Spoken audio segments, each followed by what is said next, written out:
Folks, Black Star Network is here. Hold no punches. I'm real revolutionary right now. Black power. Support this man, Black Media. He makes sure that our stories are told. Thank you for being the voice of Black America, Roland. Stay black. I love y'all. All momentum we have now, we have to keep this going. The video looks phenomenal. See, this difference between Black Star Network and Black-owned media and something like CNN. You can't be Black-owned media and be scared. It's time to be smart. Bring your eyeballs home. You dig?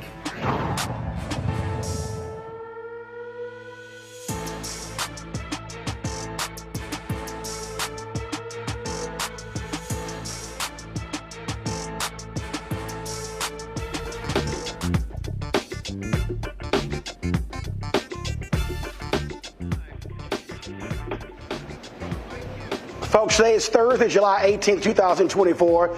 Roland Martin Unfiltered broadcasting live here in Atlanta at the IBEW Hall. We're talking about the effort to unionize Delta ramp workers. They are battling the airline. What we're seeing all across the country are an increasing effort for folks to unionize and how big business is actually fighting that. We'll discuss that. We'll talk about the political implications of the most pro-union president in a very long time, Joe Biden. Will he stay in the race? Your Vice President Kamala Harris. Also, the effort to mobilize and organize across the country. We have seen this happen with Starbucks and UAW and so many others. And so how has America changed its view when it comes to unions? It's time to bring the funk on Roland Martin Unfiltered on the Black Star Network. Let's go. He's got it. Whatever the miss, he's on it. Whatever it is, he's got the scoop, the fact, the find. And when it breaks, he's right on time and it's rolling. Best believe he's knowing. Putting it down from sports to news to politics. With entertainment just for kicks, he's rolling. It's on go, roll, roll, y'all. It's Roland Martin, yeah. Rolling with Roland now. He's funky, he's fresh, he's real, the best, you know he's Roland Martin now.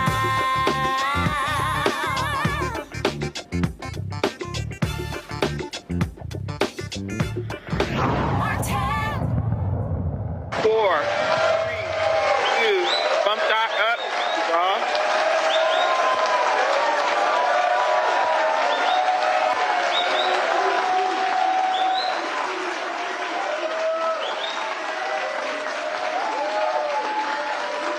In Atlanta, the EW Hall, for a special presentation of Roland Martin Unfiltered.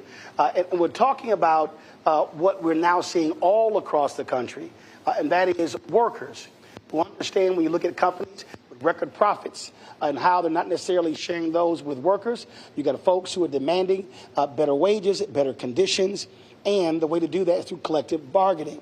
And so here in Atlanta, what you have going on is the effort when it comes to unionizing Delta ramp workers. Now, many of us fly, and we just walk right past folks all the time.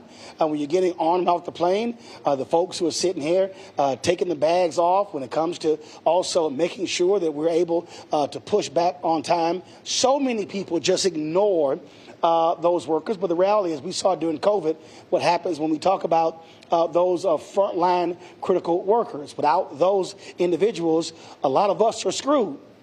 But do we think about working conditions? Do we thinking about them time off? Do we think about also wages? And so that's what this effort is about. And so joining me right now to get this conversation started is the General Vice President for the IAM Air Transport, Richie Johnson. Richie, how you doing? I'm doing great, Roland. Thanks.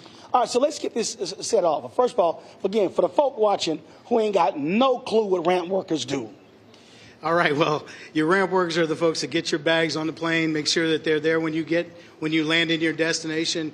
They do a very physical job, but it's also a very dangerous job. You know, a lot of people don't take into consideration just what they go through on a daily basis. You know, you're around jet engines. There's a lot of heavy equipment out there. A little noisy. It's just a little bit noisy. And let's not forget the weather. You know, this time of year, it's extremely hot. In the winter, it's very cold in a lot of the destinations. So these folks, you know, they do a critical job. And it's not just about picking up a bag and throwing it on a plane. I mean, they're making sure that your stuff is taken care of. Folks don't realize in Texas and Florida, where you had Republican governors who actually had laws passed where they said cities could not mandate water breaks for folks who work outdoors. And a lot of people just act like that was no big deal. But when you're having to work outdoors in the heat, in the cold, you're thinking about stuff like that. Of course. And look, you know, in the case of the other carriers that are all unionized, they have an advocate on their side. They have somebody making sure that those things are being taken care of. And, you know, you've got a lot of Delta workers here, and they'll tell you when you have an opportunity to talk to them that that's not what's happening out there on their properties. Because there's just nobody holding Delta Airlines accountable. So of the other carriers, how many of them, their ramp workers are unionized? Nearly all of them. I would say it's at the 95%. So United, American, Southwest, Alaska, Hawaiian, I mean, and we represent all of them. Or most of them. How long has this fight with Delta been going on? Oh, it's been going on for decades and decades, but it really reached a pinnacle, you know, when there was the merger between Northwest and Delta Airlines. At that time, the Delta folks were represented by the Machinists Union, my union, and there was an election. And so, you know, we lost that election by a very narrow margin. I think it was about 300 votes. We were talking about 15,000 people. So 150 people changed their vote, and we're not even having this discussion today. But so that battle's been going on full tilt since then. There's been, it's interesting actually because, you know, there's this misconception out there that unions are out there, you know, hunting after people to organize. The reality is we were invited to this party. So explain that process for the person at home who doesn't quite understand how these things work. Because we hear about elections, we hear about companies saying, oh, we don't like folks coming in. Walk through that process. What does that mean you were invited in? So what that means is that the employees at any carrier that are non-union, or any company for that matter, even outside of the airline industry, you know, they have to have a showing of interest. They have to come to a union and say, we want to get organized. We want a union on our property. That's employee-driven. 100% employee-driven, because, quite frankly, we'll never win an election if it's just because we want it. The employees have to want that. They have to advocate for themselves. They have to fight for themselves. Ultimately, at the end of the day, when they do become organized or unionized, they're the union. They're the ones negotiating their contracts. Of course, we're helping, we're advocating, we're giving them tools, we're teaching, we're giving them all the things they need to be successful, including our assistance. But at the end of the day, it's their union. They own it. So what then happens is they invite you in, and then what's the next step? So the next step would be to, you know, to get an idea of what size unit we're talking about, how many people have shown interest to get involved, how do we build inside committees, and, you know, and come up with a plan of action, both an internal and external plan for how we can have a successful drive. But before we do any of that, we talk to the employees, we have informational meetings, we get feedback from those employee groups to see just how serious they are and if it's something that they think that they can fulfill. And so these are ramp workers across the country. And so when we're talking about this election, how is that scheduled? How does that process work? Yeah, I mean, it's a tough process because we fall under the Railway Labor Act, and that's no easy task. So, you know, there has to be a showing of interest. 50% plus one of the membership has to sign a card saying that they want an election. And when you're talking about a Delta Airlines, you're talking about a very significant number. So basically, you got to have like a pre-election before the election. That's correct. So 50 plus 1% has to say, we want an election. We want an election. Now, we present those cards to the National Mediation Board, who governs the Railway Labor Act. They go through that. If there's enough cards, they'll call for an election. And then, once the election happens, I will say that the Railway Labor Act has changed a little bit over the years. In fact, under Barack Obama, it changed pretty significantly. It used to be you didn't necessarily have to have 50% plus one card signed. You could have less than that. You could have a significant showing of interest, and the board could decide to have an election. But in the election, you had to have 50% plus one in order to get certified. That means anybody that didn't vote was an automatic no vote. Now, under Barack Obama, that changed. He changed that. Wow, so anybody who didn't vote was automatic no vote? It was an automatic no vote. You had to have 50% plus one of the total group vote in favor of the union. Now, there's no democratic process in this whole country that is that difficult. That you wouldn't have, there'd be no elections. No one would ever get elected if 50% plus one had to vote for a single candidate. That sounds like a good idea in some places. Yeah, no, I wouldn't argue that with you. Go ahead. You know, I could think of a couple. But under Obama, that changed. And so the way it changed was you had to have a 50% plus one showing of interest of signing of cards. But when the election happened, it was a majority. And that was significant. It makes it getting to an election more difficult. But once you get to an election, those that participate decide who's going to be. So where are you in this process? Where are you right now? You know, I'm really glad you asked that because I think this is. Of course, I was going to ask that. Yeah, well, I was hoping, and if you weren't at commercial break, I might have mentioned, hey, you know, I could really use this question. This ain't my first rodeo, Richie. Well, now I know. Look, it's really important that this question is important because it's important for the Delta employees to hear this answer. Under the Railway Labor Act, the cards you sign are only good for 1 year. Okay, they're good for 1 year, then they expire, and you have to sign another card. That is very difficult when you're talking about 19,000 people in 46 different locations. Wow. Yeah, it's significant. And so this group of people that's sitting in this audience today, you know, I have to give an enormous amount of credit to both the Delta employees and the folks that are out there organizing, because we started this in November of 2022. And since that time, we have actually collected from the number of people we would need to have an election. More than 8,500 people have signed a card, which is a big deal. That's a big deal because, you know, they need to take ownership of that, and they need to know. Part of the problem with this 1 year bar, if we had 2 years, we'd be having an election today. The people's choice would have been made to go to an election.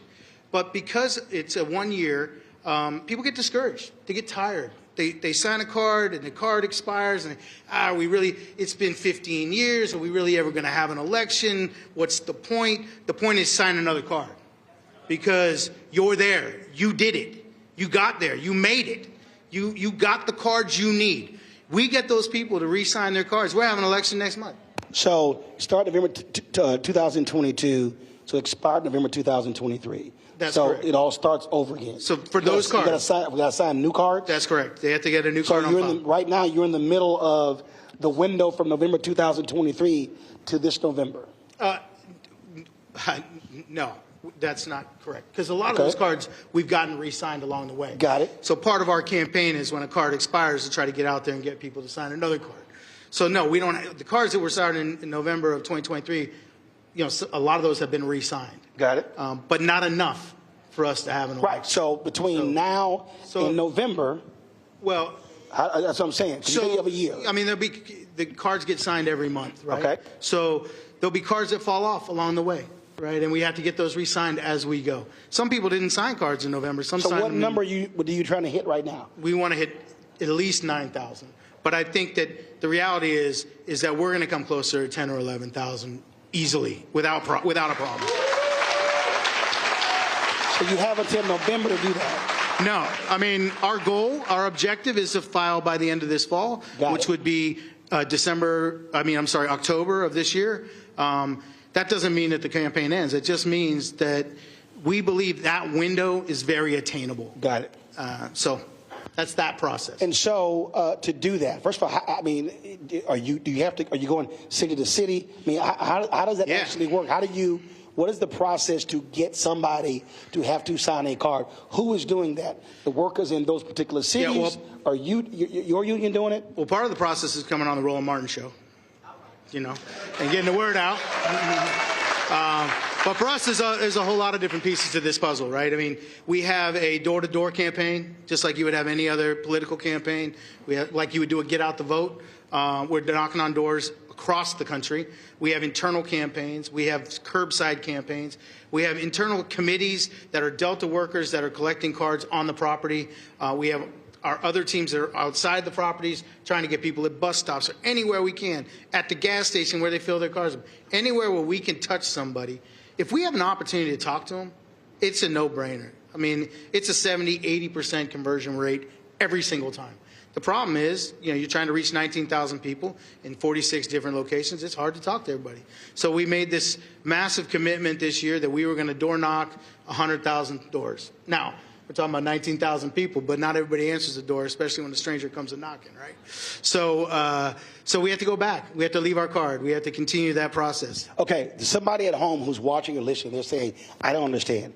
If you got 19,000 workers and you're knocking on 100,000 doors, who the hell door are you knocking on? Well, we're knocking on the same doors a lot of times. It's only about 10% of the doors we knock on that someone answers. When they answer, 8 out of 10 sign. But you have a list of who these workers are, right? Yep, so we keep going back. To me, it shouldn't be that hard if they're working with other people. It's kind of like, say, bro, you signed that damn card? Yeah, you would think, boy, but Roland, man, I wish it was that simple, but unfortunately it's not. Man, you lucky I ain't a ramp worker, because I be threatening people. Sign a damn card. Yeah. Well, hey. I mean, like. Well, lucky for us, we got a lot of those folks in this audience right here. I mean, for me, I've always said I hate parking lot militants. That's the people who talk trash in the parking lot. Man, we need this. And then when you go in the building and then it's time to call somebody out, you're like, hold up, where you go? Oh, yeah. You're a parking lot militant. Yeah, but you got to also remember the culture that we're living in here in Atlanta, with the Delta Airlines. This is the mothership, right? And they have told their employees and intimidated them, and told them for years that the union would only hurt them, that it won't turn out to be what they want it to be, that this one-on-one relationship is the only way to go, that if you join the union, it's going to cost you money. I mean, they told them that they should buy a video game unit instead of paying union dues. Yeah, that's like saying you shouldn't have health care. Go play a video game. Why do that? So right now, when it comes to negotiating, them not being unionized, so that's employee by employee. So that's correct. That's it. I don't even know if it's employee by employee. I'd say it's company by company. I mean, I don't know if the employees have any say in their negotiations. You guys not have any say in your negotiations? No, they don't have any say in their negotiations. They don't have any say in what profit sharing may be or what their wages may be. And they damn sure aren't having anything to say about their benefit packages, because it doesn't exist. Or what will happen if they get hurt on the job, or if they get sick. It's incomparable. Delta Airlines does a fantastic job. And look, I want to work with Delta Airlines. I work with every airline out there, and we have very successful relationships. And Delta is a very successful company. And I look forward to when we get to sit down at the table and negotiate for real with them. But they play a shell game. They give them a competitive wage, which, by the way, the unions drive. We set what the standard is going to be for wages in the industry. And then they go, okay, well, we'll try to get close to that. And then that's it. It's like a painted pretty shell that's empty on the inside. Well, one of the things that we also see, and we've seen this over the last 30, 40 years, you've seen this battle over, quote, union states and right-to-work states.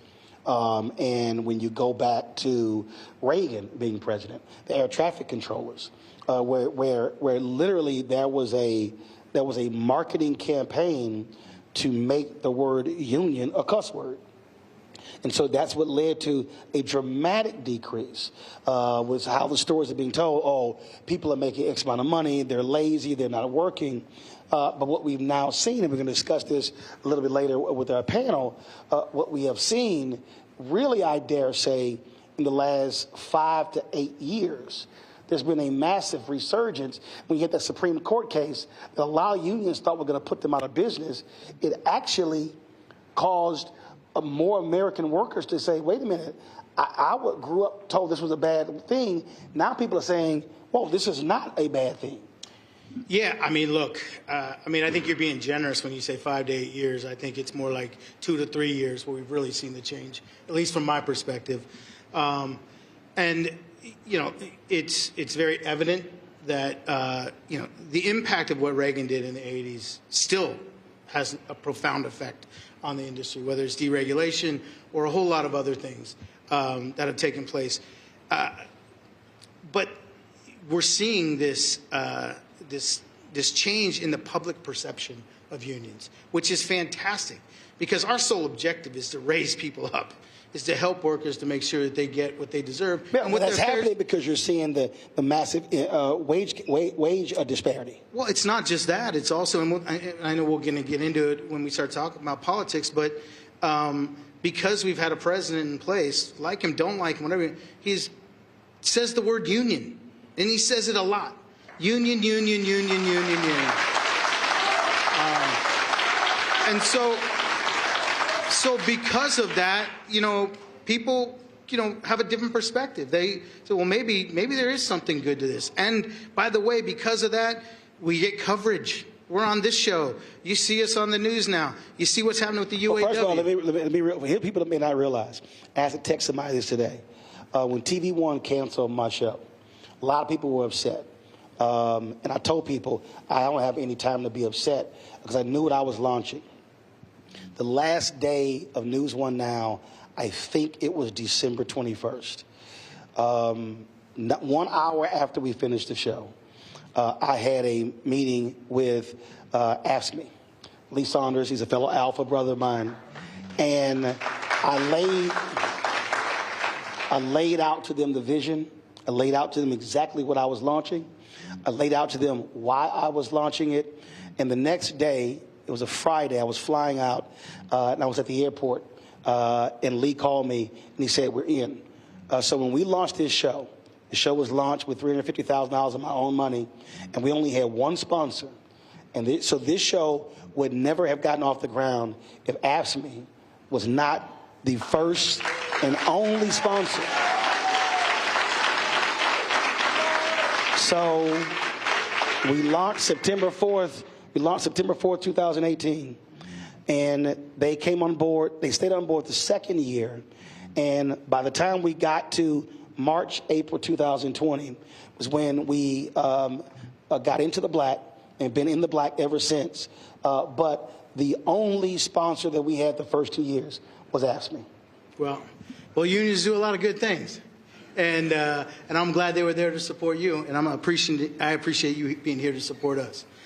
And look, because of all that's transpired, union is not a 4-letter word. It's a few. It's 5 letters. Thank you. I'm glad that you got that figured out for me. Because I was doing this, and I was hoping I'd have enough fingers. I started looking in your eyes. Like, Richie is 5. Yeah, thank you very much. But it's something that we can be very proud of. I've been proud of it for a long time. And you talk about the good things that that a union did to help you out. And look, there's no other industry that's been more impacted by unions than the airline industry. I mean, quite frankly, most of these airlines would not be in business today if it wasn't for what the unions have done to keep them in business. Right. Now, that's not my opinion. That's not something I go, oh, I feel this way. That is just a fact. And I've been around a long time. This will be my 36th year in the industry, and I've been doing this for 25 years. And so I've seen bankruptcies, I've seen the restructurings, I've seen it all in this industry. And when I say that we saved the airlines, look, I can go back to 1994 when United Airlines was about to, we had CEOs at the time like Frank Lorenzo and others like him that were out buying up stuff and selling off airlines, right? Well, there was a guy at United named Stephen Wolf. He was going to do the exact same thing. It was the union, the Machinists Union and ALPA, that with their members, their employees, bought that airline, 51% of it, to keep it in business, and it exists today because of the unions. It doesn't stop there. That's 1994. In 2001, after we had, this horrific World Trade Center, just horrible moment in our history, the airlines were about to go out of business. Yep. It was all unions that went into courts and restructured their contracts to keep them in business. That wasn't, a little thing. That was a big thing that kept all airlines, American, United, the megas out there. We kept them in business. And just as recently as the COVID pandemic, it was the unions that went to Congress and the unions that went to the government and said, we need airline bailout or they're going to go out of business. And they would have been out of business very quickly. The unions saved the airline industry. those are just facts. Those are just facts. I mean, like it, don't like it, we have a place in this world, and it's to lift up the workers. And part of that thing to bail the airlines out and to get them money so they would stay in business, one of those conditions was to make sure that nobody got furloughed. They couldn't get any of that bailout money if anybody went to the street. They couldn't play games with it. If they wanted the money, it wasn't coming for free. They had to maintain their employees. One of the only airlines to play games with it was Delta Airlines, who cut the hours of their employees because they didn't have representation to stop it. Facts. All right. I thought you were about to drop that microphone for a second, Richie. All right. Oh, you didn't know? Going to go to a break. We're going to chat a little bit later with Richie, but coming up next, we're going to chat with some of these ramp workers who will talk about exactly the kind of work that they do and why they are trying to move forward with this effort to unionize. You're watching the special edition of Roland Martin Unfiltered here at the IBEW Hall here in Atlanta on the Black Star Network. Back in a moment.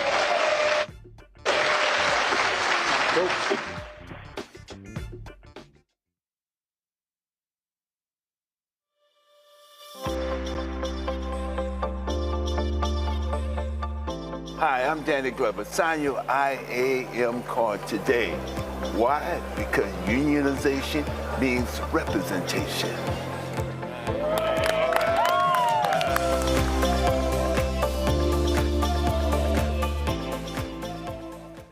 Hatred on the streets, a horrific scene, a white nationalist rally that descended into deadly violence.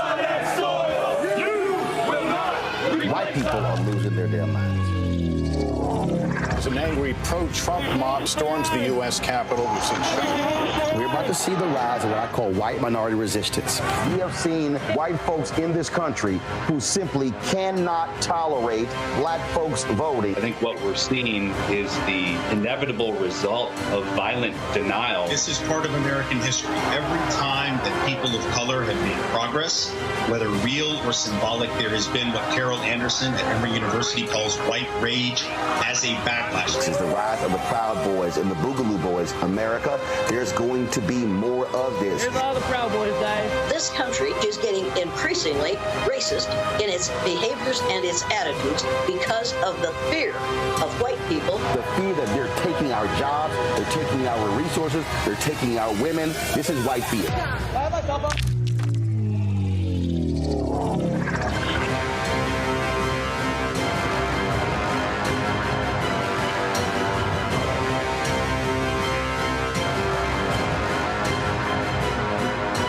When you talk about blackness and what happens in black culture, we're about covering these things that matter to us, speaking to our issues and concerns. This is a genuine people-powered movement. There's a lot of stuff that we're not getting. You get it, and you spread the word. We wish to plead our own cause. Too long have others spoken for us. We cannot tell our own story if we can't pay for it. This is about covering us. Invest in black-owned media. Your dollars matter. We don't have to keep asking them to cover our stuff. So please support us in what we do, folks. We want to hit 2,000 people, $50 this month, raise $100,000. We're behind $100,000, so we want to hit that. Y'all money makes this possible.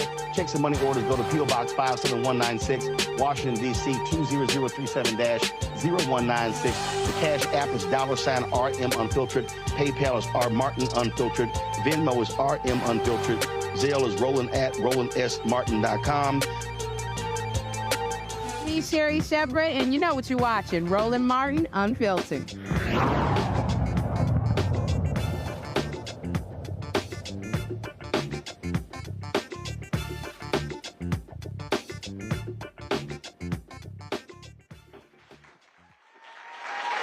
You're in the bump shot.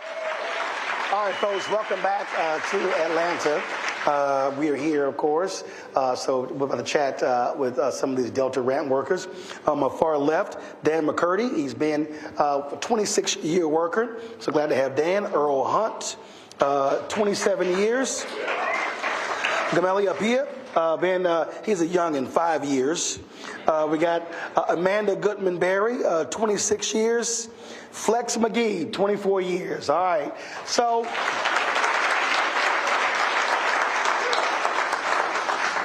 we'll start, Earl, you're the longest, so we'll start with you. Again, for the folk who don't, and again, who don't understand, your typical workday. My typical work day, I work on mid shift, so I'm basically a ramp agent. So my primary responsibility is to make sure aircraft comes into the gate safely. We load and unload in a safely manner. We have guys working on the inside in operations that's doing weight and balance to make sure the plane is balanced at a particular weight so the plane can take off at a safe rating. Manual labor work, offloading bags, offloading and unloading cargo, mail and freight. We have to do it in a safe manner to make sure our customers have a departure on time. Amanda, it's always interesting because, again, I always say we go through this life and a lot of people don't see people who literally are right in front of them. They don't necessarily think about how these things actually get done. So for you, walk through what you do in terms of and what their job is. Thank you for the question, Roland. What I do on a daily basis, I work in what we call the bag room. So when the bags come down from the top, they come to us. And it's our job to ensure that when your bag comes to us, no matter first class, domestic, no matter what it is, our job is to get that bag out 40 minutes prior to that departure so that, one, the aircraft can go out on time, and to make sure that we get it to the ramp, which is these guys who load the bags. So my job... Like my golf club. That's your golf clubs, yes. And that is in our oversight. Some of y'all heard about that, huh? Some of y'all heard. I'll make sure when I see yours. Every airline I fly, they be like, your bag's good. Your golf bag good. They don't want you tweeting stuff. Absolutely. Absolutely. Absolutely. And in the bag room, that is a part of our oversize, which is to make sure those golf clubs, those heavy pieces get to the aircraft. So there's so many different things in that bag room that is running that the public really don't know. And it is the workers who's getting those bags out there to you guys. We do that every day. Rain, sleet, snow, or shine. We make sure we get out there and get those bags out so that you can have an on-time departure and your bag can meet you when you get there. You know, Dan, it's funny. I've flown a lot, and so I'm like 800,000 on Delta, 1.2 million on United, like 800,000 on American, and it trips me out like when the storms. And people be on the plane and they're like complaining, man, why can't we take off? And I'm like, fool, there's lightning in the area. The workers on the ground can't be on the ground when there's lightning. And then because I also play golf, you typically have to wait 30 minutes after the last lightning strike to come back out. And again, that's the stuff that a lot of folk, they never think about. Those are actual human beings who are out there. So you can't just be so concerned about you taking off without realizing that inclement weather and lightning has an impact on somebody's life. Yeah, no, that's totally true. And I think that a lot of people, a lot of our customers, they love Delta. And what they should understand is that Delta is a brand. Delta is a company. There's people behind that logo that make it happen every day. So we do. I had a very good friend of mine who we put our lives at risk every single day. I had a good friend that was crushed by 2 tugs. That was like 5 years ago. And he hasn't been right since. Like he's messed up for the rest of his life. Wow. So, yeah. The Delta brand, I appreciate that our customers love it, but they should also understand there's faces and families behind the scenes. And Flex, and when we talk about it, faces, I mean, we're talking about not just workers. We're talking about healthcare. We're talking about days off. We're talking about bonuses. I mean, just like every other person in terms of on their job, there are things that if they say, I do a great job, I want to be compensated for that. That's really what we're talking about here. Quality of life when it comes to their work. Yeah, quality of life when it comes to work. I mean, that's important to every worker out here nowadays. Nobody wants to come to work and feel super stressed to do their job. Currently, in our situation, many of our employees or my coworkers, we're all super stressed to actually make the metrics that are set forth by the company. Like this, here we are in a customer service position, and they want us to move like it's production sometimes. And regardless of how much staffing we have or whatever's going on, they're still going to want to make their metrics. So that's part of the reason why we're here trying to organize now, so make them understand. Like Dan was saying, it's real people behind these numbers, and we need them to respect that. Gabelli,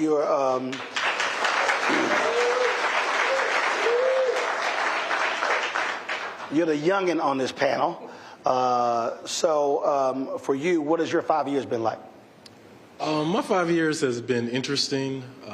Okay, anytime somebody start off saying it's been interesting, they trying not to really go there. So how has it been interesting?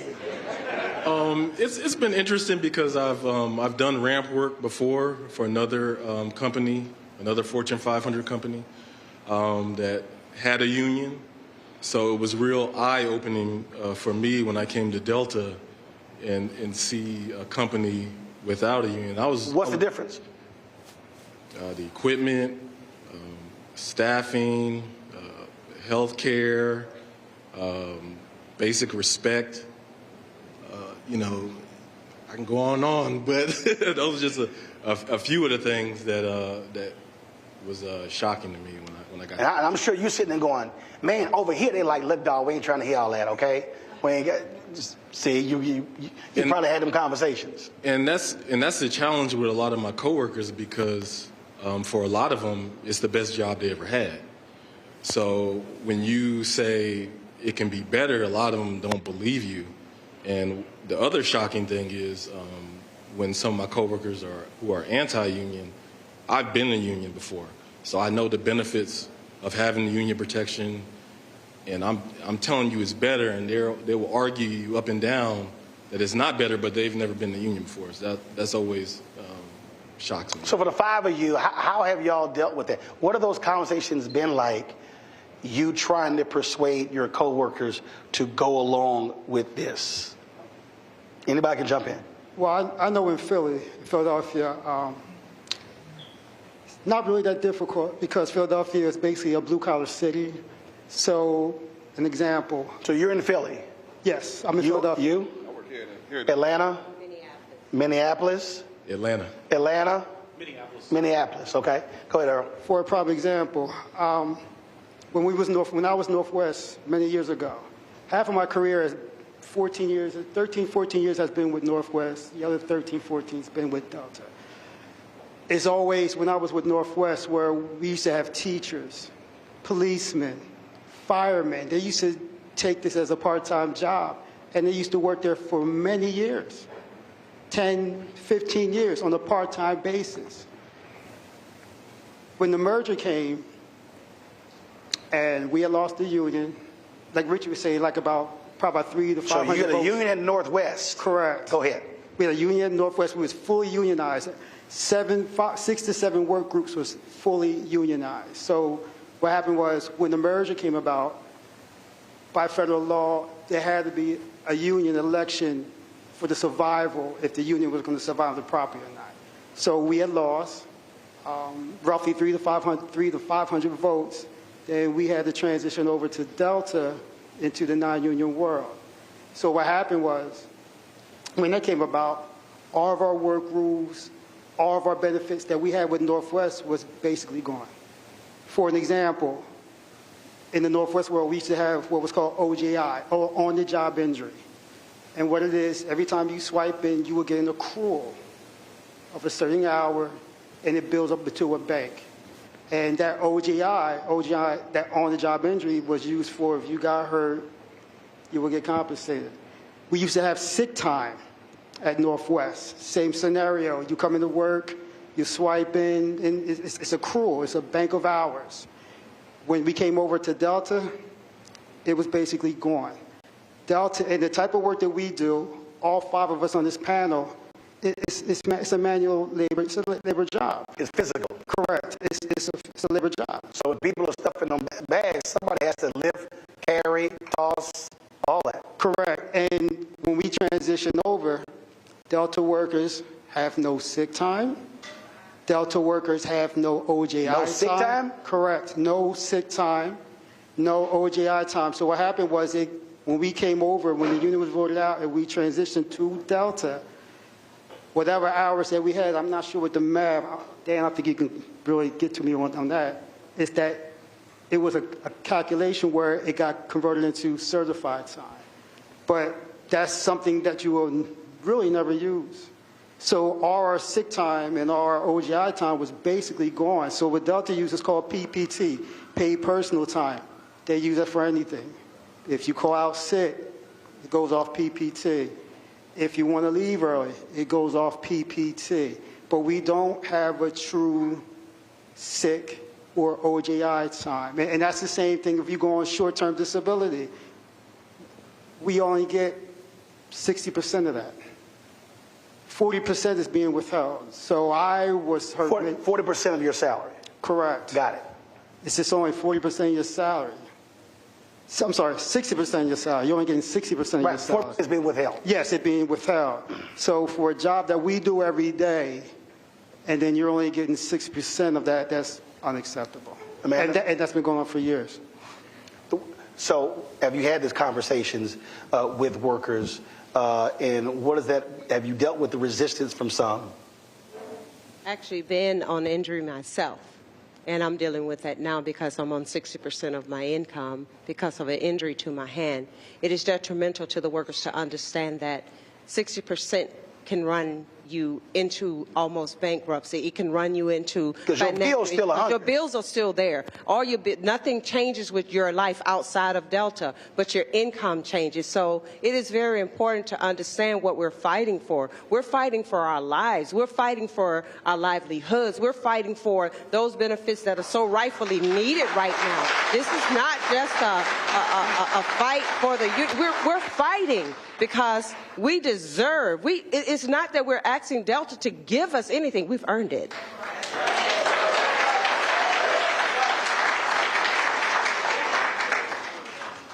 Yeah, I mean, I don't know how to follow that up. You're exactly right. We have earned it. These employees, back when we had the union as well, when you have OJI time too, and you're offered an extended period of time, you still have a payroll relationship with the company. So you're still getting your accruals as you're doing it. So also whenever you're out on a disability, a short term or whatever, you're not still getting those accruals. So it's better. And one of the things that happened is for the good employees, like at Northwest, if you were a really good employee and you build up your sick time, you didn't burn it, whatever else, your OJI, you were working through your injuries and you saved it, Delta completely wiped out our OJI bank. They zeroed it out. Some employees had like up to a year on the books, and they completely zeroed that number out. That's real money that these employees deserve to have in their pocket, or at least something to fall back on if they did get injured. When you talked about the conversation, and you're absolutely right, and we've seen this in other efforts with Amazon, with UAW, and others. You've had pastors and other people say, oh, no, don't do this. Because for a lot of people, it's fear. There's the belief that, oh, if we do this, I'm going to lose my job. If we do this, we're going to see massive losses. And so there are folks who say, I would rather not go down this path than the chance that. And so how do you talk someone beyond that? Well, first of all, I tell them it's ridiculous because Delta is already a union company.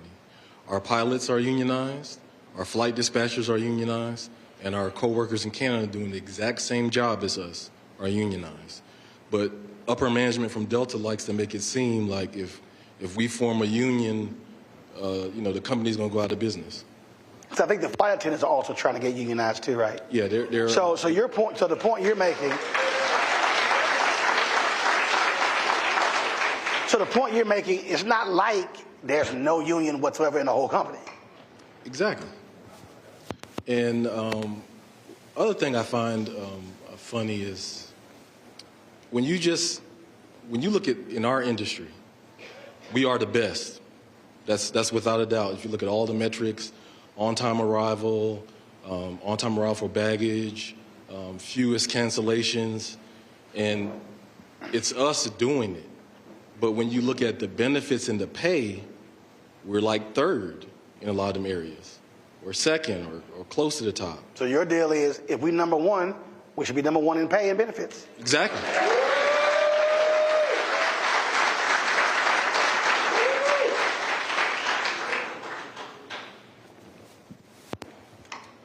So I want to answer your original question about talking to our employees. In Atlanta, like Delta's brand is huge, and this is it's like a legacy job here. Everybody wants to go to Delta or Coca-Cola, so they feel like once you get in, you just don't want to rock the boat because this ain't a job you want to go home and tell your family you messed up. So the biggest thing that we have to do as organizers is listen to our employees and their complaints and explain to them how unions can benefit them. Education is the main part. Listening is the first thing, but education is the next thing you have to do to educate our coworkers on the advantages of having a union. Like you hear my brothers and sisters up here tell us about instances of OJI and sick time and how we're number one. We hear this stuff, but people don't always understand how our job plays a part in that. And part of that is the fear campaign that people have with the culture has at Delta. It's a fear. It's a culture of fear. We have to kind of break through that shroud to see people see why it is. There's nothing to be afraid of in saying I want to be unionized. Have any of you leaned on your fellow workers for other airlines to help explain to folk what life is like for them with a union, with and without? Have you done that? Anybody? I think Dan would be good at that one. Yeah, I mean, our sisters and brothers at the other airlines are helping us out every day to educate our coworkers around the system. And I mean, the beautiful part about it for us is that 4 out of the 5 of us are pre-merger Northwest Airlines. So we've lived basically half of our employment lives as unionized workers, and then we've lived the other half as non-union. So if unions were so bad, you'd think that we would really be trying to go back and pay dues.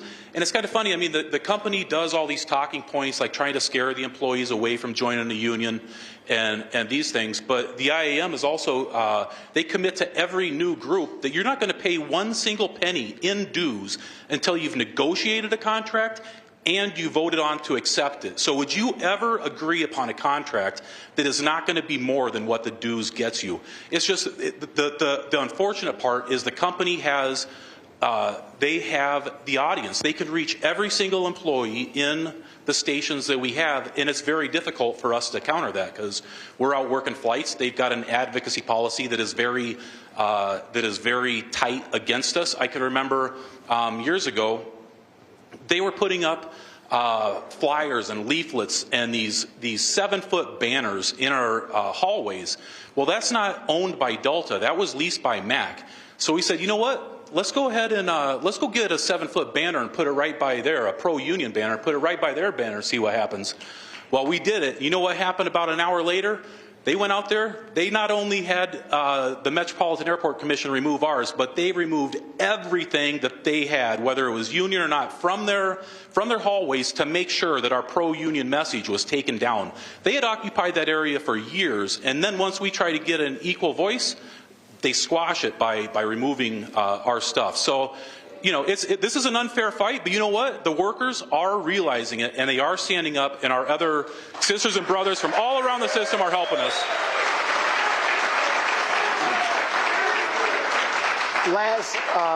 Last question for you. I talked about this with Richie in terms of how there's a public perception. So among your friends and family who are even not in the industry, what are those conversations like? Are you seeing a change in how they perceive unions when you're having this conversation?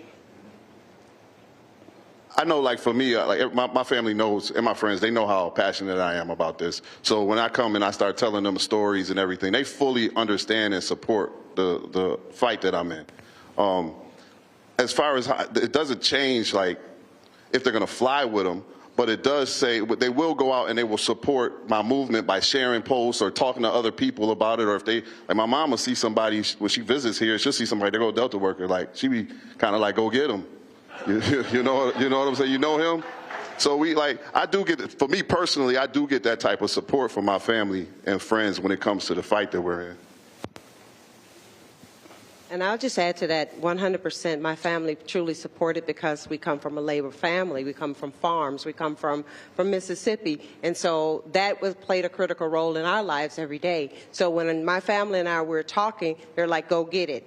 go get what you guys earn. Go for it. And that is important because we need that from not just our families, but our family that's sitting out here in front of us today. These people, we're an amazing group of people, and we just deserve to be rewarded for our amazingness. We are amazing. And give yourself a clap in hand, because we are. Earl? My thing is, it must be in my blood, because I had 4 uncles that were in the airline industry, U.S. Airways, U.S. Air, and same thing. My wife, when I come home, she asked me questions, what's going on? I said, it's a calling that I have to do, because when I was Northwest, we had a voice. The workers had a voice in the workplace.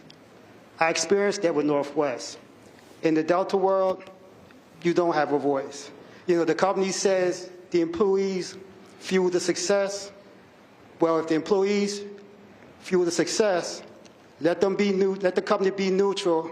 Let us have our part and have this campaign go the way we either will vote the union in or vote it out. Give us a neutrality. That's what we ask for. Go ahead. And I like what Earl said, because the last couple years we went to the shareholders meeting, and a major shareholder at Delta introduced a neutrality agreement, neutrality clause, and Delta voted down. So to me, if you really respect your workers and you're progressive like you say you are, and you make these donations to the King Center, all that's great. But, and DEI is a buzzword now, but to me, the best practice of DEI is with your current workers. All right, Dan, go ahead. Final comment, Dan. Yeah, I just wanted to say, it's about employees having a voice. Like, voting is a fundamental right in the United States to solve an issue, and that's the only thing that we're asking for, is quit interfering in our right to decide whether unionization is right for us. Let us vote. Let us decide. And it's curious that they don't want us to have a voice, because they do things in the workplace, like bump caps. Seriously, these are plastic helmets, basically, that we wear on the skull of our head. And we all know how hot it's been getting out here. I sincerely, I'm not just saying this, I'm not throwing it out there, but I sincerely believe that somebody's going to die of heat stroke from this thing. And I think that the company has us wear these things because I believe them that it probably does reduce bumps and cuts to the head. I understand that, but I can tell you that I would rather have 5 bumps to the head, 10 bumps to the head, 50 bumps to the head, rather than die of heat stroke one time. So give us a voice. Like, we want to be part of the decisions that are made. Let us have a seat at the table and be treated like the adults that we are. All right.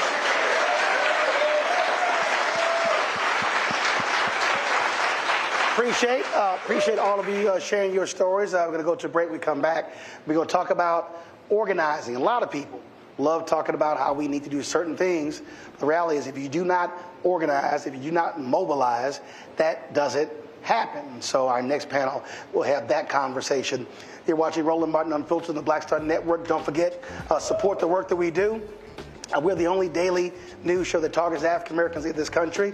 I say this all the time, the work that we do, you're not going to see it with Black Enterprise or with Essence or with Blavity or with Agrio or any of these folks. We're the only one who does this show 2 hours a day, plus the other 5 shows. We have on Black Star Network, speaking to the kind of issues that matter. Your support is critical.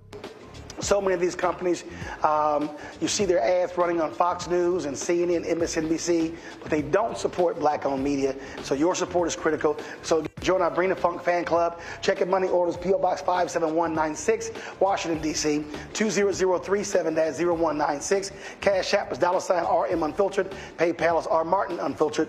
Venmo is RM Unfiltered. Zelle, Roland@RolandSMartin.com. Roland@RolandMartinUnfiltered.com. Download the Black Star Network app. Apple phone, Android phone, Apple TV, Android TV, Roku, Amazon Fire TV, Xbox One, Samsung Smart TV. And don't forget to get a copy of my book, White Fear, How the Browning of America is Making White Folks Lose Their Minds. Available bookstores nationwide. We'll be right back.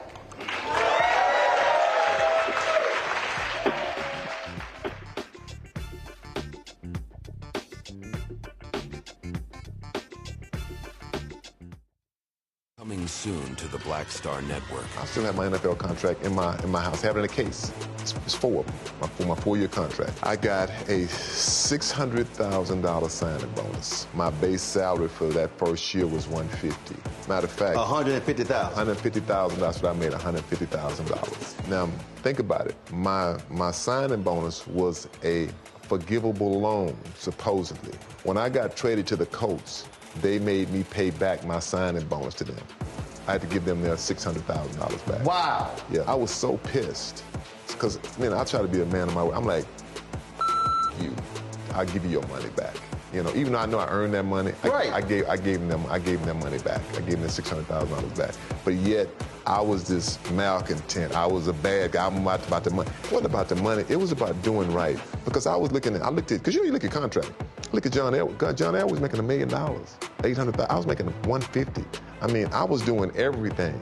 And I'm like, but yet I got so many letters, so I just play for free and all that kind of stuff. You don't forget that kind of stuff. Right. That stuff is hurtful.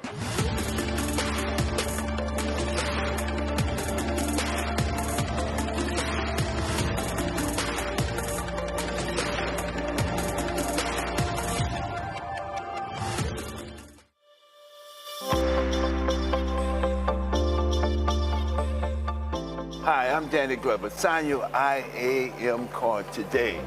Why? Because unionization means representation.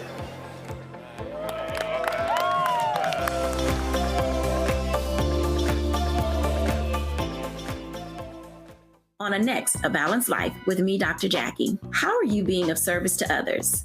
Doing for someone beside yourself is such a big part of living a balanced life. We'll talk about what that means, the generation that missed that message, and the price that we're all paying as a result. Well, now all I see is mama getting up in the morning, going to work, maybe dropping me off at school, then coming back home at night. And then I really didn't have any type of time with the person that really was there to nurture me and prepare me and to show me what a life looked like and what service looked like. That's all on A Balanced Life with me, Dr. Jackie, here at Black Star Network. Hey, it's John Murray, the executive producer of the new Sherry Shepherd Talk Show. You're watching Roland Martin Unfiltered.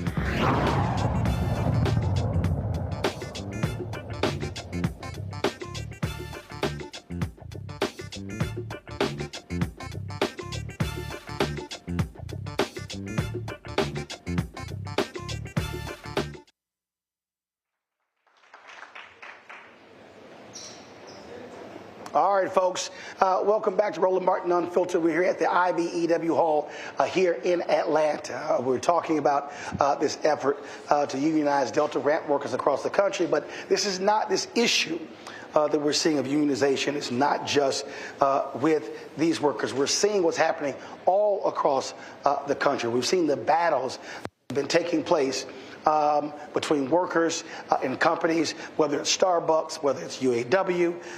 We can go on and on and on what we are seeing. You're seeing right now where a lot of these billionaires are literally trying to get the Supreme Court to rule against the National Labor Relations Board. And so people need to understand what is going on here. This is also a political battle between folks who are Republican, conservatives, and folks who are Democrats and progressives. And so don't think for a second where you hear lots of stuff this week out of Milwaukee talking about workers and why they matter. That's a lot of BS that's happening at that convention as we speak. My panel right now, folks, Deborah Scott, she is the CEO for Georgia Stand Up. Yvonne Brooks, she's the president, Georgia AFL-CIO. And back of the panel is Richie Johnson, IAM Air Transport General Vice President. So let's talk about really the condition that we are seeing right now. Starbucks is a perfect example. They literally tried to shut down stores because the stores tried to unionize. You have folks who are billionaires who are putting a level of demand on workers across this country. We saw there was a recent vote where you had the governor of South Carolina weighing in on these efforts. You've got politicians saying, oh, this is going to kill us, because a lot of these southern states, they're trying to attract major companies, Boeing and automotive companies as well. And so what people have to understand, you have regular, ordinary people who are going up against major corporate interests and billionaires who do not want to see workers mobilizing and organizing. So first I would say, when our rights are under attack, what will we do? What will we do? Stand up and fight back. That's what we're going to do, is stand up and fight back. We are in the home of IBEW, but we're also the home of the South. Everything that happens in the South starts here in Atlanta. Atlanta influences everything. So we know Delta comes to Atlanta. We know these workers deserve a union, and we're going to keep fighting for it. We are part of the community, and the community stands with you. When I see IAM, I remember Martin Luther King saying, I am a man, I am a human, I am a woman. So what we see is that you are deserving of a union if that's what you want. We support you. You can't win this alone, and we stand here with you. We believe in organizing, mobilizing, and strategizing, and this is the perfect time. This is an election year. So as you sign those cards, those union cards, also make sure you register to vote and get it done.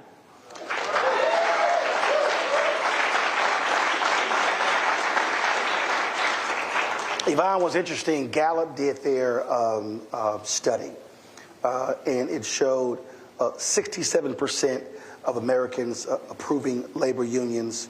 And it also said a third of Americans, 34%, believe today, compared to 19% 5 years ago, that unions should become stronger. And so when you look at that number, it's been hovering anywhere from 67 to 71%. Unions have not enjoyed that level of support in more than 50 years. What do you think is causing that? Well, I think it's there's an attack on workers. I think during COVID, it kind of heightened everybody's awareness that we are working in dangerous times and that the employers are not respected. So I come out of the union AFSCME, all right, Lee Saunders. And one of the first things that we were taught when we came in the union was about the I Am a Man, the Memphis strike. It was community and labor and the clergy coming together. Folks are starting to realize, and why is that important? It's important because the people that work in these industries also go to those churches, participate in those clubs, coach soccer teams. And so if they don't have the time or the respect from their employer to get that time to go and help and be in those communities, then it becomes a problem. And people are understanding that they are worth more. And I know we talk about wages and working conditions, but the most important thing to me is safety. And when we hear about these organizing campaigns, because they call my office all the time asking for a union, we don't call them, as they said, Richie said, we don't go hunt them out, they hunt us out. And once they call, their biggest thing is that I'm not being treated fairly on the job, it's not safe here, that, you know, I'm dealing with electricity, but there's water coming in, you know, common sense things. But if you don't have a voice, then you're afraid. So I think people are getting their voice. They're sick and tired of being sick and tired. And they're understanding their power because they have power. These Delta workers have power because they have come together and they have not. I've been in this position, or a position similar to this, for the last 13 or 14 years, and these Delta workers have not stopped. They continue to go on. If a card expires today, they go back out and get it today. If it expires tomorrow, they go get another one. But they're up against a big company, and it takes away their power. And it's the same thing that those sanitation workers were up against in Memphis. And Dr. Martin Luther King stood up for them and said, these are our community, so we have to stand up with them. And it's the same theory, and we continue to work. And as you know, it's not just about unions. This is about workers and community. Richie.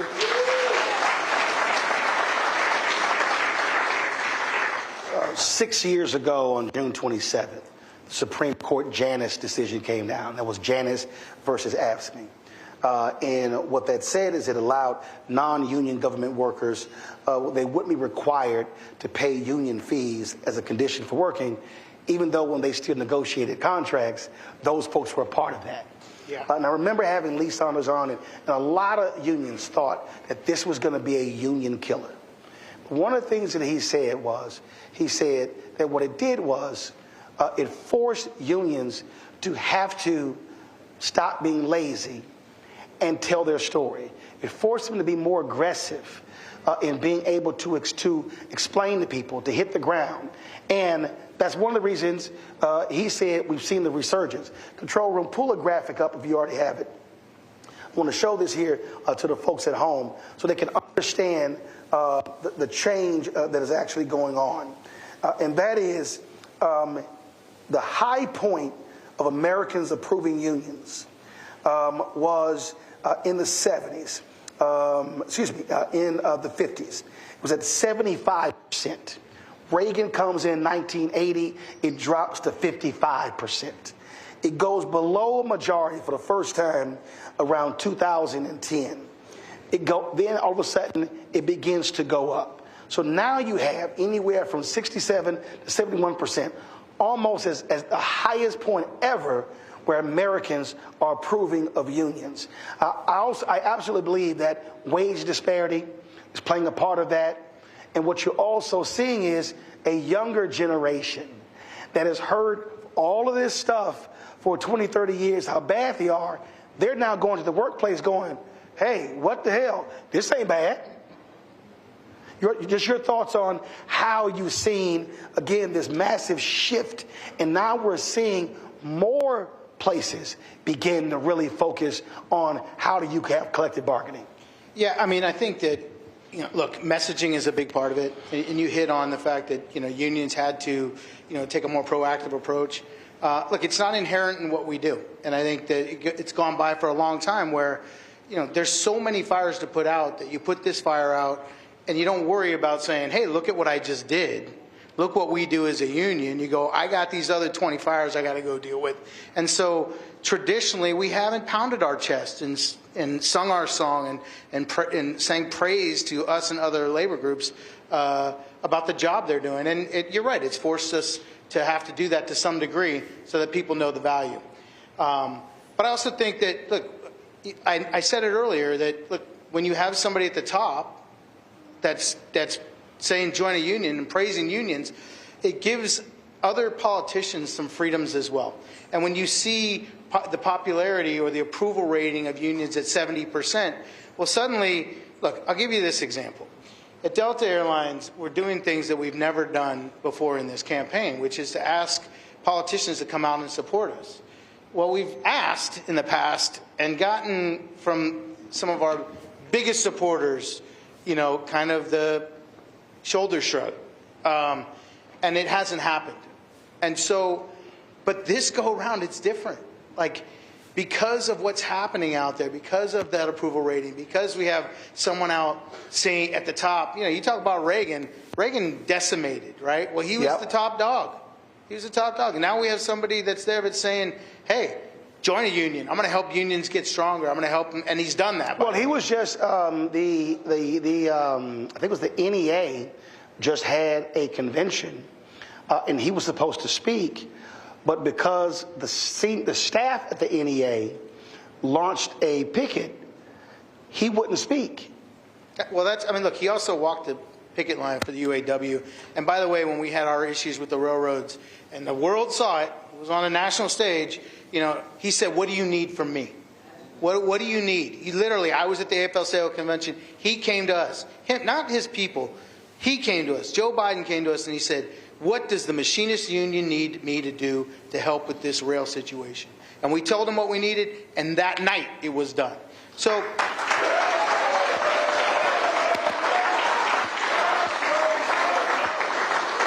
when we asked Delta, we asked congressmen and women to support us in this drive, we weren't sure what we were going to get, but you know what we got? 150 congressmen and women that signed a letter of support asking for neutrality.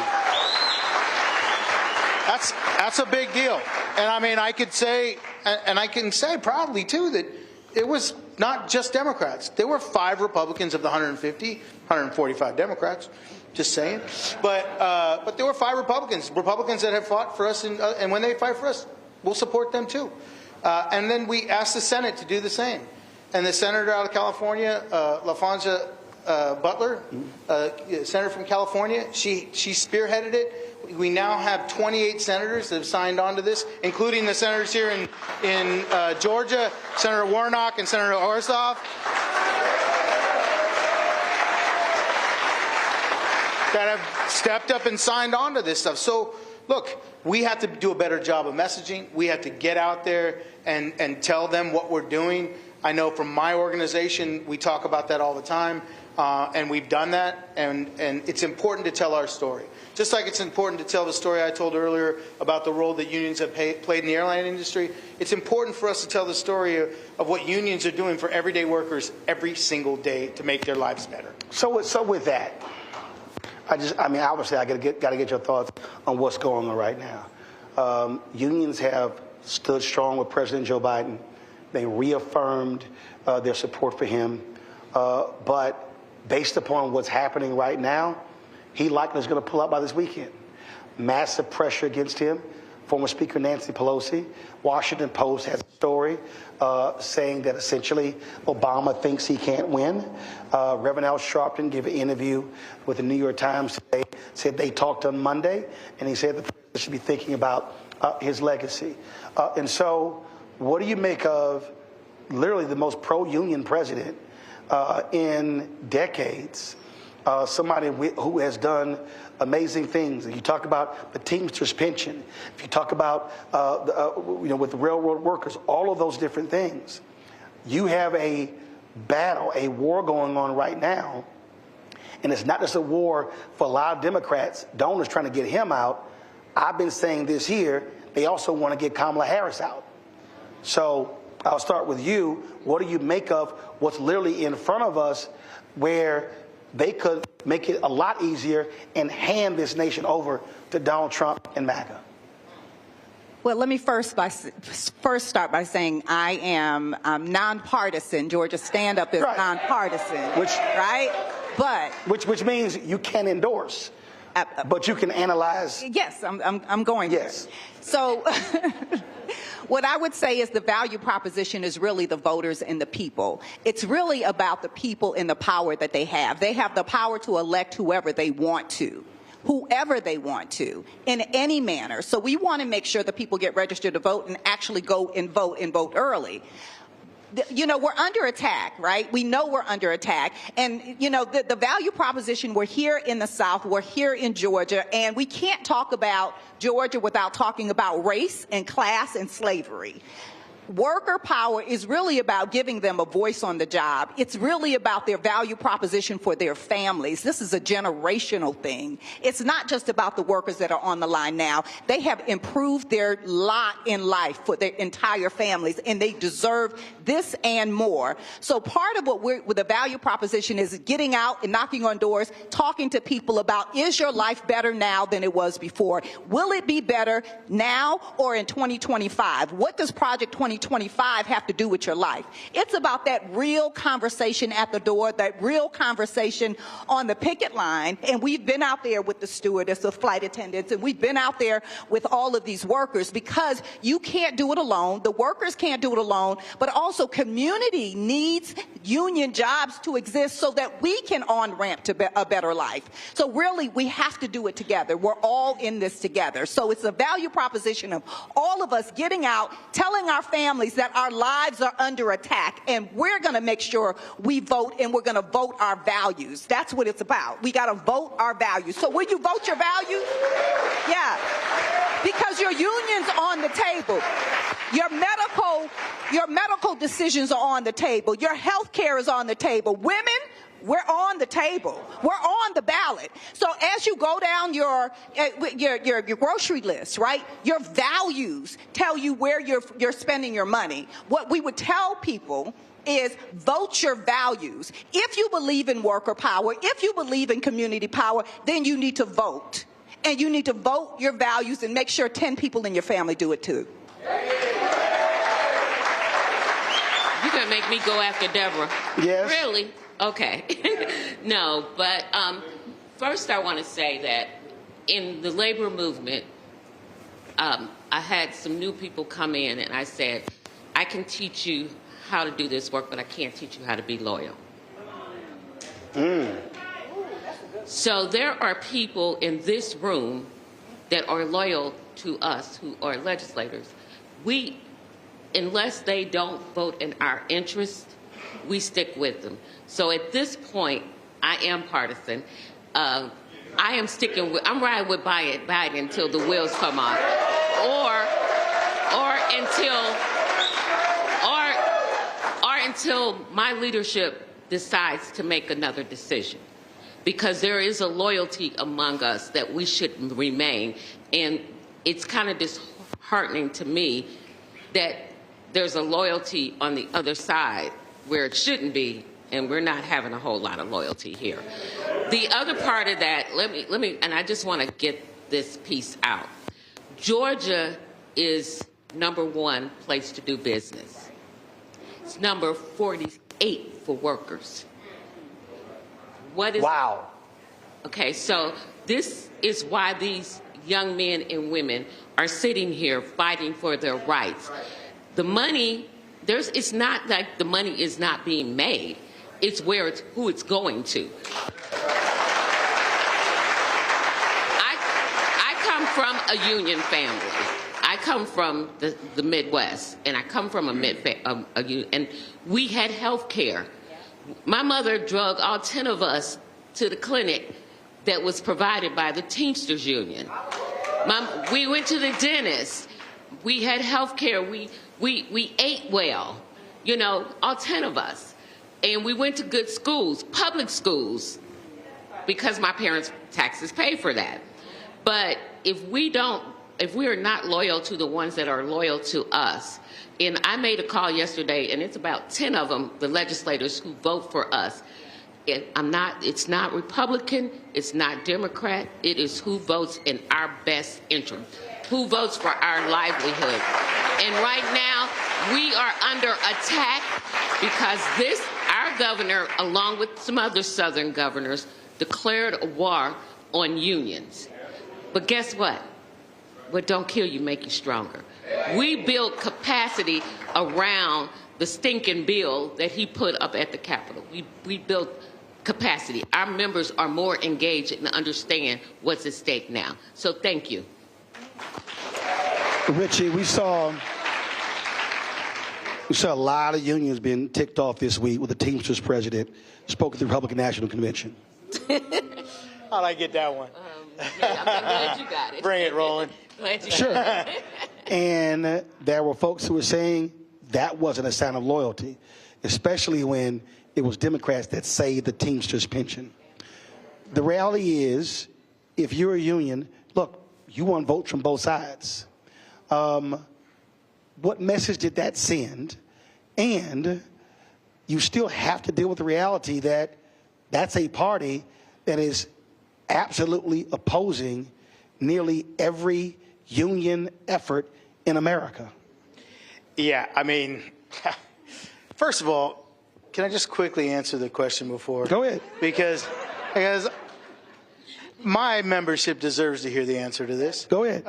We are the only union in the country that let our membership vote and tell us who we were going to endorse.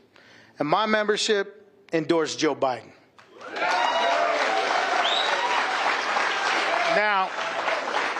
Now, until Joe Biden tells me otherwise, we're riding with Biden. All right? That's just, hey, I gotta tell it like my members have directed me to do so. Right. As far as Sean O'Brien, I know him well, actually. And I'm not sure where the idea or who advised him or why he thought that was a good idea. I can say personally that there's no way on earth that I would do that for a wide range of reasons. And look, I have a significant portion of my membership that are Republicans. They have an opportunity to vote too, right? And so maybe he was thinking, I've got members that are Republicans, I got members that are Democrats. I don't know what his mindset was or why he did what he did, but the problem with that is that he compared Democrats and Republicans and when it comes to labor, and there is no comparison. There just isn't. I mean, again, it's not my opinion. These are just facts. As you said, 145-5. Well, not just that. Let's talk the PRO Act. Yeah. All right? The PRO Act is the most pro-union legislation. Okay, there's somebody at home, somebody watching, listening. They don't know what the PRO Act is. What is it? It's about making organizing, just to simplify this, making organizing more realistic and easier to do. Got it. And, you know, it's not like a huge advantage, but it changes the dynamic so that it makes it more of a possibility. It's the most progressive language in that regard for the labor movement in my lifetime, okay? And there are 48 senators that have signed on to the PRO Act, and they're all Democrats, every single one of them. Republicans, by the way, out there listening, if you're listening, by all means, sign on. We'd love to see you. We want you on that sheet, just like those congressmen that signed on to our letter with Delta. You support us, we'll support you. But that doesn't happen. That's just not a reality. I mean, look, whatever your personal views are, if you're talking about from a labor point of view, there's only one party that supports us. But not completely. There are those random folks out there. There are a couple of them that have been supportive. But it's very rare. And, you know, do not take my word for it. Whatever you're doing, I'm looking at the camera. Don't trust what I'm saying. Go look up their voting records. It's very public. You can see what people's voting records are on labor issues. Like I saw when Trump picked J.D. Vance, I saw something in this person was like, oh my God, he's great for workers. Then the AFL-CIO put out a graphic and it was like 0, 0. Yeah, I mean like, so it's kind of hard to say you're great for workers. Then the AFL-CIO goes, you get a 0 and a 0. Well, look, photo ops are nice. Great. Thank you. You showed up at a picket line or you showed up at something. That's great. How did you vote? Right. How did you vote? Because the rest of it's all nonsense. I think there's a video. It may have been a UAW vet. I can't remember. So he shows up. J.D. Vance shows up, and he wants to shake the hand. I don't know who the woman was, the union leader. She's kind of like, okay, fist bump. Yeah, okay, glad to see you. I mean, and then I think somebody asked him, and it was his first time ever. And to your point, that was her attitude. No, I'm not about to show you lots of love because you came for a photo op. Look, talk is cheap, all right? And, you know, don't smile and nod at me and then vote against what's in the best interest of the people I represent, because it's absolute garbage.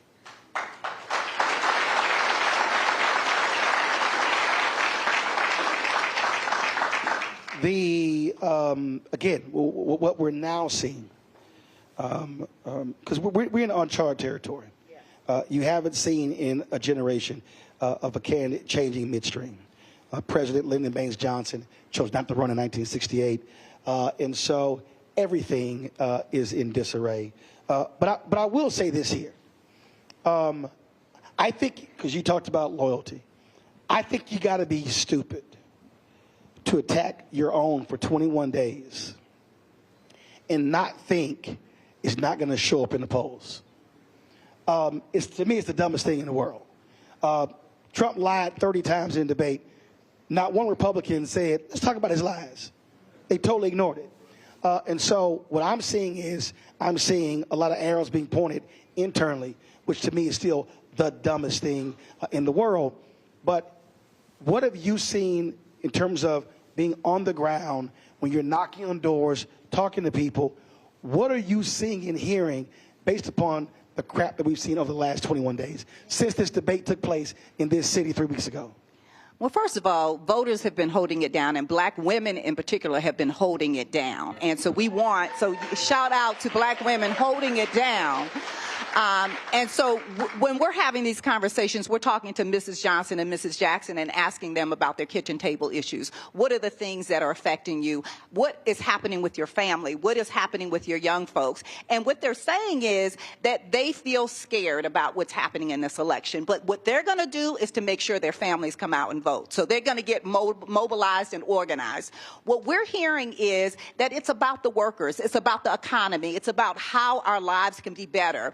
But we're in control. So I don't think that everyone is as focused on the leadership of these parties as much as the values of these parties. And that's what we're honing in on. Where are your values? And make sure you vote your values. So I'm from a union family, born into a union family, married into a union family. So we're union all day long. But we're first community. We're first black. Right? We're black and we're community and then we're union, right? So we also have to serve the community that is also supporting you. So I invite you to continue to serve and support the community that has allowed you to live the lives that you're living now. So black folks have helped with this economy in the South. Black folks are on this ramp in the South. We need black folks to recognize that they have power, and they have more power if they work together. So we're talking about organizing together around issues. So when we're knocking on doors, we're knocking sometimes with labor and community together, maybe talking about different issues, but the issues all boil down to rights, respect, and dignity. And that's what we're talking about with this campaign. Dignity on the jobs, making sure that you have a decent wage, making sure you have your breaks, making sure that you're not out there in the heat all day long. One of my friends said that she was hired at $16 an hour at Delta, and now it's at $19 an hour, and it's hard for her to get a break, right? And then she has to have 2 other jobs in order to make ends meet. If she had a union, she would not be in that situation. But also the company has told them, well, if you sign those cards, you may not get your bonus in February. Right? Do y'all get bonuses in February? So, yeah. So your chair, that's a fear tactic. Don't fall for it. So if you're listening, if you're a worker on the line and you're scared to sign a card, what we say is we're not scared. We're not scared. Don't be scared. Sign the card. Organize, organize, organize, organize. When our rights are under attack, what are you going to do? Sign the card and organize. Organize, organize, organize. So when your rights are under attack, what will you do? Stand up and fight back. Yvonne, I've been having a lot of conversations with people over the last several days. And what I've said is you've got rich donors who have said to Joe Biden, we're holding our money, we're pulling our money. One guy's on the record is telling Adam Schiff, if you do not come out against him, and if the other senators do not publicly come out against him, I'm not giving y'all any money. And what I've said is, donors may have lots of money, but they only got 1 vote. And the reality is, you cannot win an election without the votes of the people. And what I've been saying to people through my social media, on this show, is you are the ones who decide the leadership. So these donors can get in these rooms and these fat cats can decide if they control the party.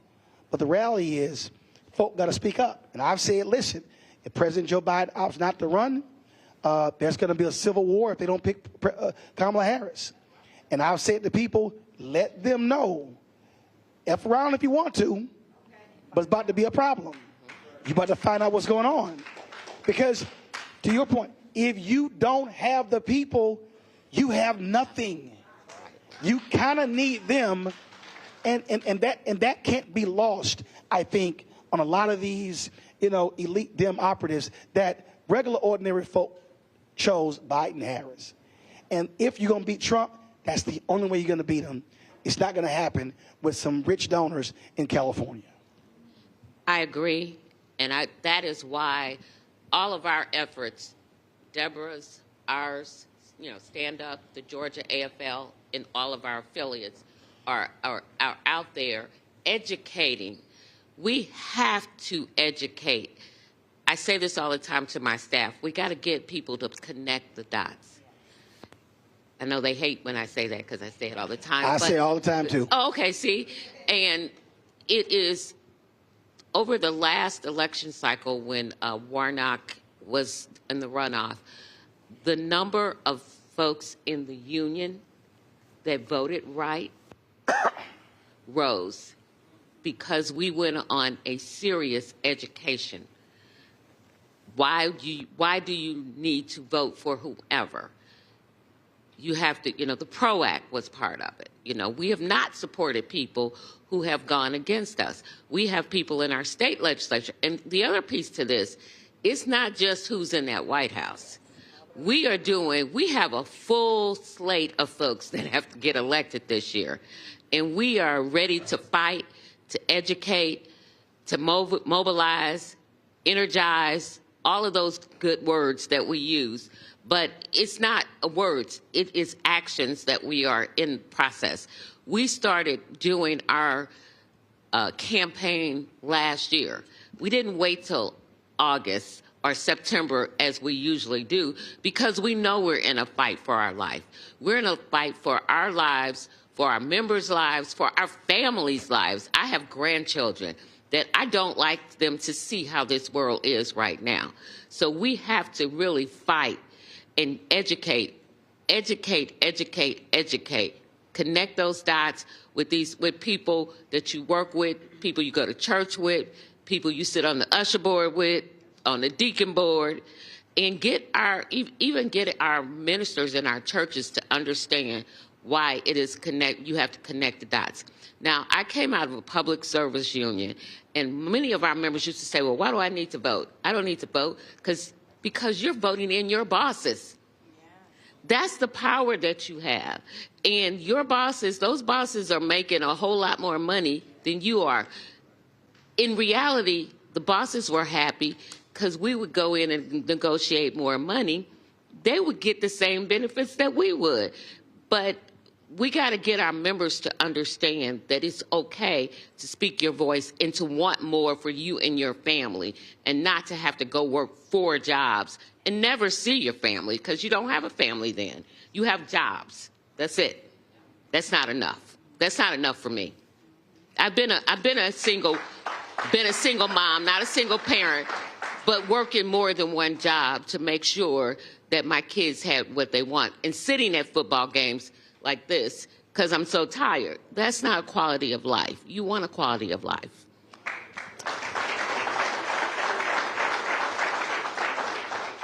Rich, I travel this country a lot, and it's interesting. I have so many conversations with people, and they come up to me and they want to talk about all sorts of stuff, and we'll talk about how can we get these things changed in our neighborhoods and our communities, and we want to do this initiative. And it's amazing to me how, and they kind of get mad because I always go back to, you got to organize and mobilize. And they look at me like I'm crazy, and I try to explain to them, I had parents, didn't go to college, but cared about our community. They were co-founders of a civic club, and that's all that was. Just regular, ordinary people who said they wanted to change stuff, and they sort of pinpointed this issue, this issue, and to your point, connect the dots. Is that the city, is that the county, is that the state, the federal? Who's that person? Who's that commissioner? If it's law and order, who's the police commander? All this sort of stuff. So I saw that at 5, 6, 7. So that's my entire life. And I think part of this, and is sort of what you alluded to, what some of the workers alluded to, is that people believe they don't have any power. But I keep saying you do if you use it. So just for a person who's watching or listening, just speak to that. The person who just walks around thinking that they are powerless and they can't do anything. Well, to that person, I think you're not paying attention, because everything that we've seen change in this country, everything, has come from the people. It hasn't come from politicians.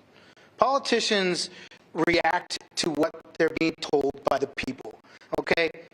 We can do as recent as the guy that's running for President Trump. He suddenly changes his position on abortion. He wanted a national ban on abortion, but the public didn't want that. And so now it's... He actually still wants it. But he stopped talking about it. But now, even in his debate, you know, he's like, but I got to get elected. Guess what? That's the power of the people.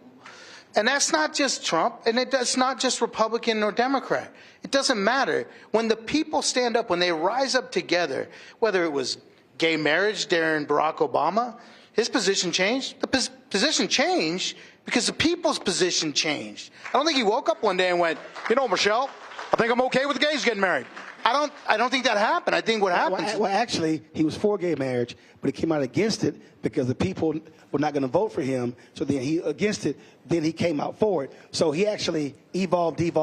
That's right. But you're making my point, right? Is that, look, whatever the issue is, his White House wasn't happy when I said that on CNN, but I'm like, y'all can get the hell over it. It's true. But it is true, and it's true over and over and over again. And the problem I think that we're having to some degree is our attention. You know, we live in the United States of amnesia, and our attention span can be pretty short these days.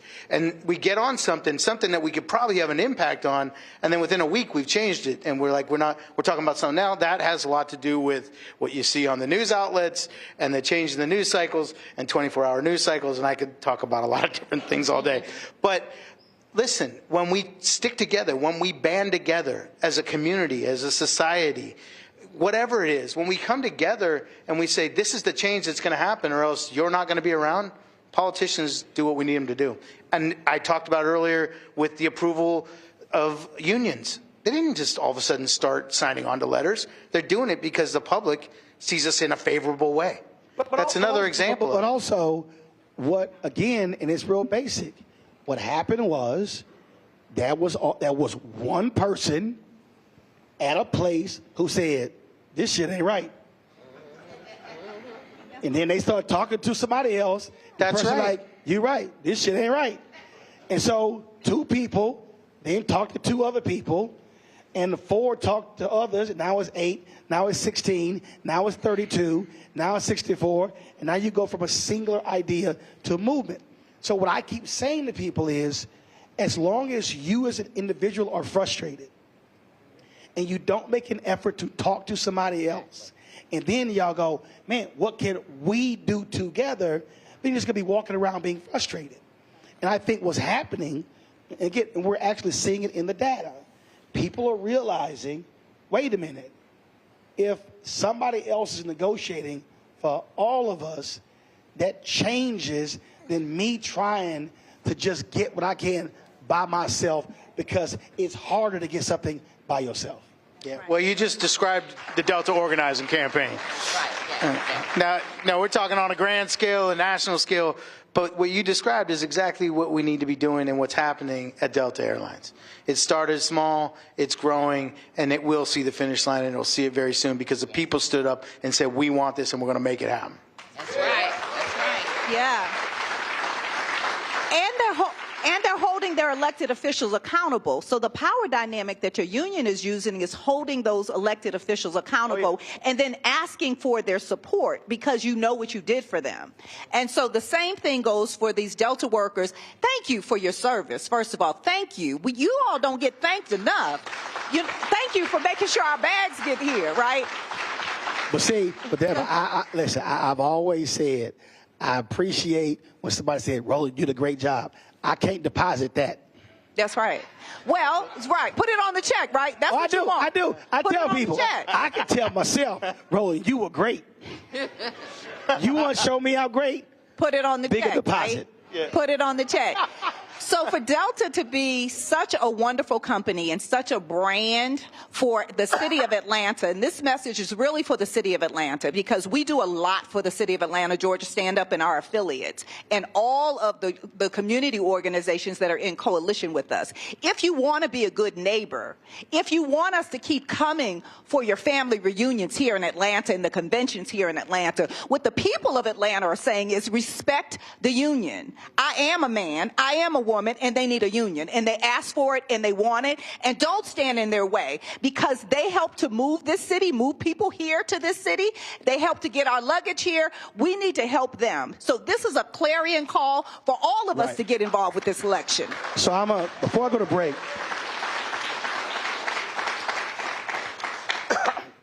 break, I'm going to say this here because you somewhat alluded to it earlier, Richie, and actually all three of you. And this is where I think people don't really understand how these games work with corporations. So prior to COVID, from 2014 to 2019, the airline industry spent almost $40 billion on stock buybacks. Now, for the person sitting at home, what they're not understanding is that the stock buybacks are meant to boost the stock price and to return shareholder value. Now, what happens with these publicly traded companies, who do they care about the most? Their shareholders. But as one of the workers said, if we ain't number one in these categories, you don't get there without workers.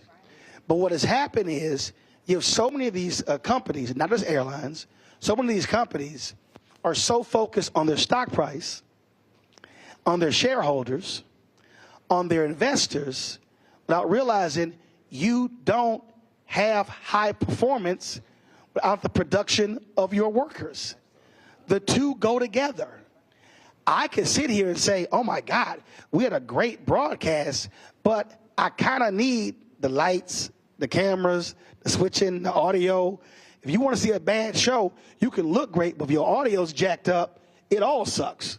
If your lighting is jacked up, it doesn't matter how great the content was. And so what we're seeing these companies, I mean, when the United CEO was being grilled by Congress, they said, why have you spent money on stock buybacks but not into safety? And that's part of the thing. So I think also what we're seeing is workers in different areas are ticked off at these companies that are taking their free cash flow, giving it back to stockholders, and saying, oh, we don't have anything for the workers. When the Trump's tax cut, and the thing is, they were public. He was running around and said, oh, they're going to put the money back into the companies for the workers. The CEOs were like, no, we're not. They were literally like, no, we're not. We're doing stock buybacks. And that's exactly what happened. And so what we're now seeing, I think, we're seeing a worker revolt saying, you keep giving stock buybacks and screwing the workers. That's why they're responding, I think, the way they're responding. Go ahead. Can I just say one thing? The other piece is that workers are being informed of how much these CEOs are making. And they're making... What's it, 39 million? Yeah. This is the largest gap in American history between what a CEO makes and the workers make. Right. We've never had a gap. I think it's upwards of 45 to 50 to 1. Yes. Yes. That's how wide this gap is. And folks are realizing that and saying, well, my CEO makes all this money and I'm making $5.95 an hour, you know, or $8.50 an hour. And it's that big, like I said, number one to do business, but number 47, 48 for workers. My bad. In 2022, the CEO to worker compensation ratio was 344.3. So the CEO made 344 times more than the average worker. When I said it was 50, that was a number in the early 70s. That's how it was then. Now it's 344 to 1. And that's a reality.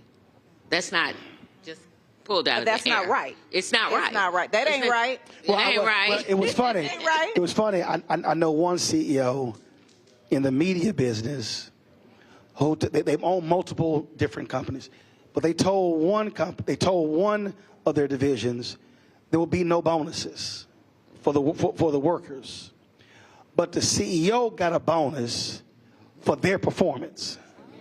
And it was like, well, how in the hell you get a bonus for our work, but we didn't get a bonus for our work? Right. That's what we're seeing a lot. All right, that part. Got to go to a break. We come back. We're going to take some questions from folks here. Folks, you're watching Roland Martin Unfiltered on the Black Star Network.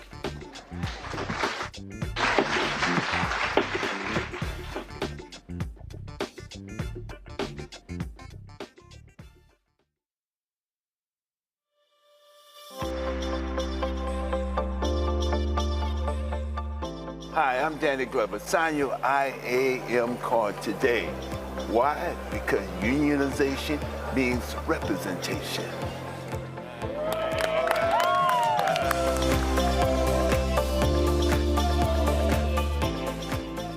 Fanbase is pioneering a new era of social media for the creator economy. This next generation social media app with over 600,000 users is raising $17 million, and now is your chance to invest. For details on how to invest, visit startengine.com/fanbase or scan the QR code. Another way we're giving you the freedom to be you without limits. Good job, good pay, good life. Would you be willing to walk away from it to achieve real wealth? Well, that's exactly what this woman did. And boy, did it pay off. Once you make the decision that this is the direction that you're going to go in, I do believe that there's power in having a decided heart. Hear her story on The Next Get Wealthy with me, Deborah Owens, America's Wealth Coach, on Black Star Network. Hatred on the streets, a horrific scene, a white nationalist rally that descended into deadly violence. White people are losing their damn minds.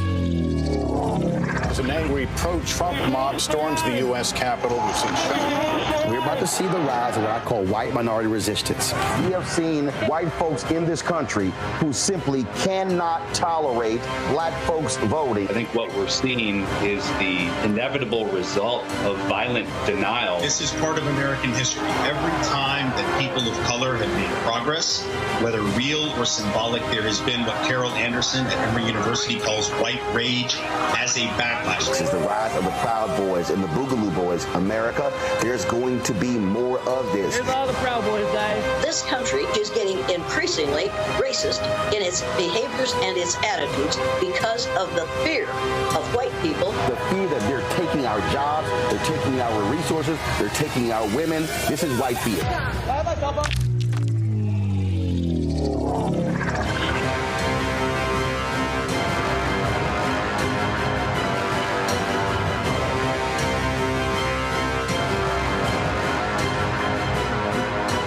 Coming up on the next Black Table, a conversation with Professor Howard W. French on his new book, Born in Blackness, covering 600 years of global African history and helping us understand how the world we know today is a gift from Black people. There could have been no West without Africa and Africa. That's on the next Black Table with me, Greg Carr, only on the Black Star Network. On a next, A Balanced Life with me, Dr. Jackie. How are you being of service to others? Doing for someone beside yourself is such a big part of living a balanced life. We'll talk about what that means, the generation that missed that message, and the price that we're all paying as a result. Well, now all I see is mama getting up in the morning, going to work, maybe dropping me off at school, then coming back home at night. And then I really didn't have any type of time with the person that really was there to nurture me and prepare me and to show me what a life looked like and what service looked like. That's all on a next, A Balanced Life with me, Dr. Jackie, here at Black Star Network.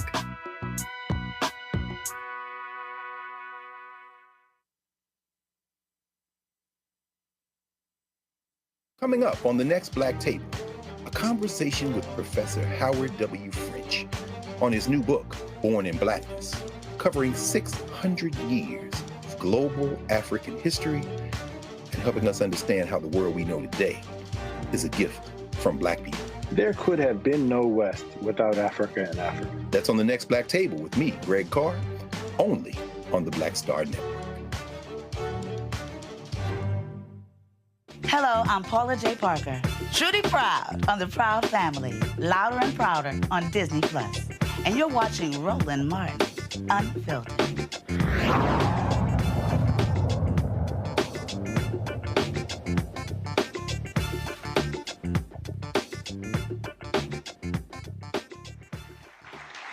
All right, we're back at the IBEW Hall here in Atlanta. Now it's time for our question portion of our conversation. We've been talking about the Delta ramp workers trying to unionize, but so are the flight attendants, right? Yes. What's your name? My name is Shamika Brown. Shamika, how long you been a flight attendant? 13 years. Gotcha. So how's your effort going?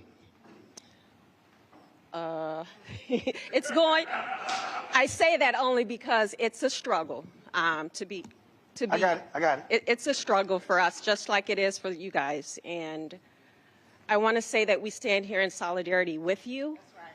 We know it, the uphill battle. We know what we're fighting against when it comes against the big D. We know that we get shunned, ridiculed, and bullied for standing up for something we believe in. So I just want to give you guys thanks. The solidarity here gives me goosebumps to see everybody here standing in this fight together.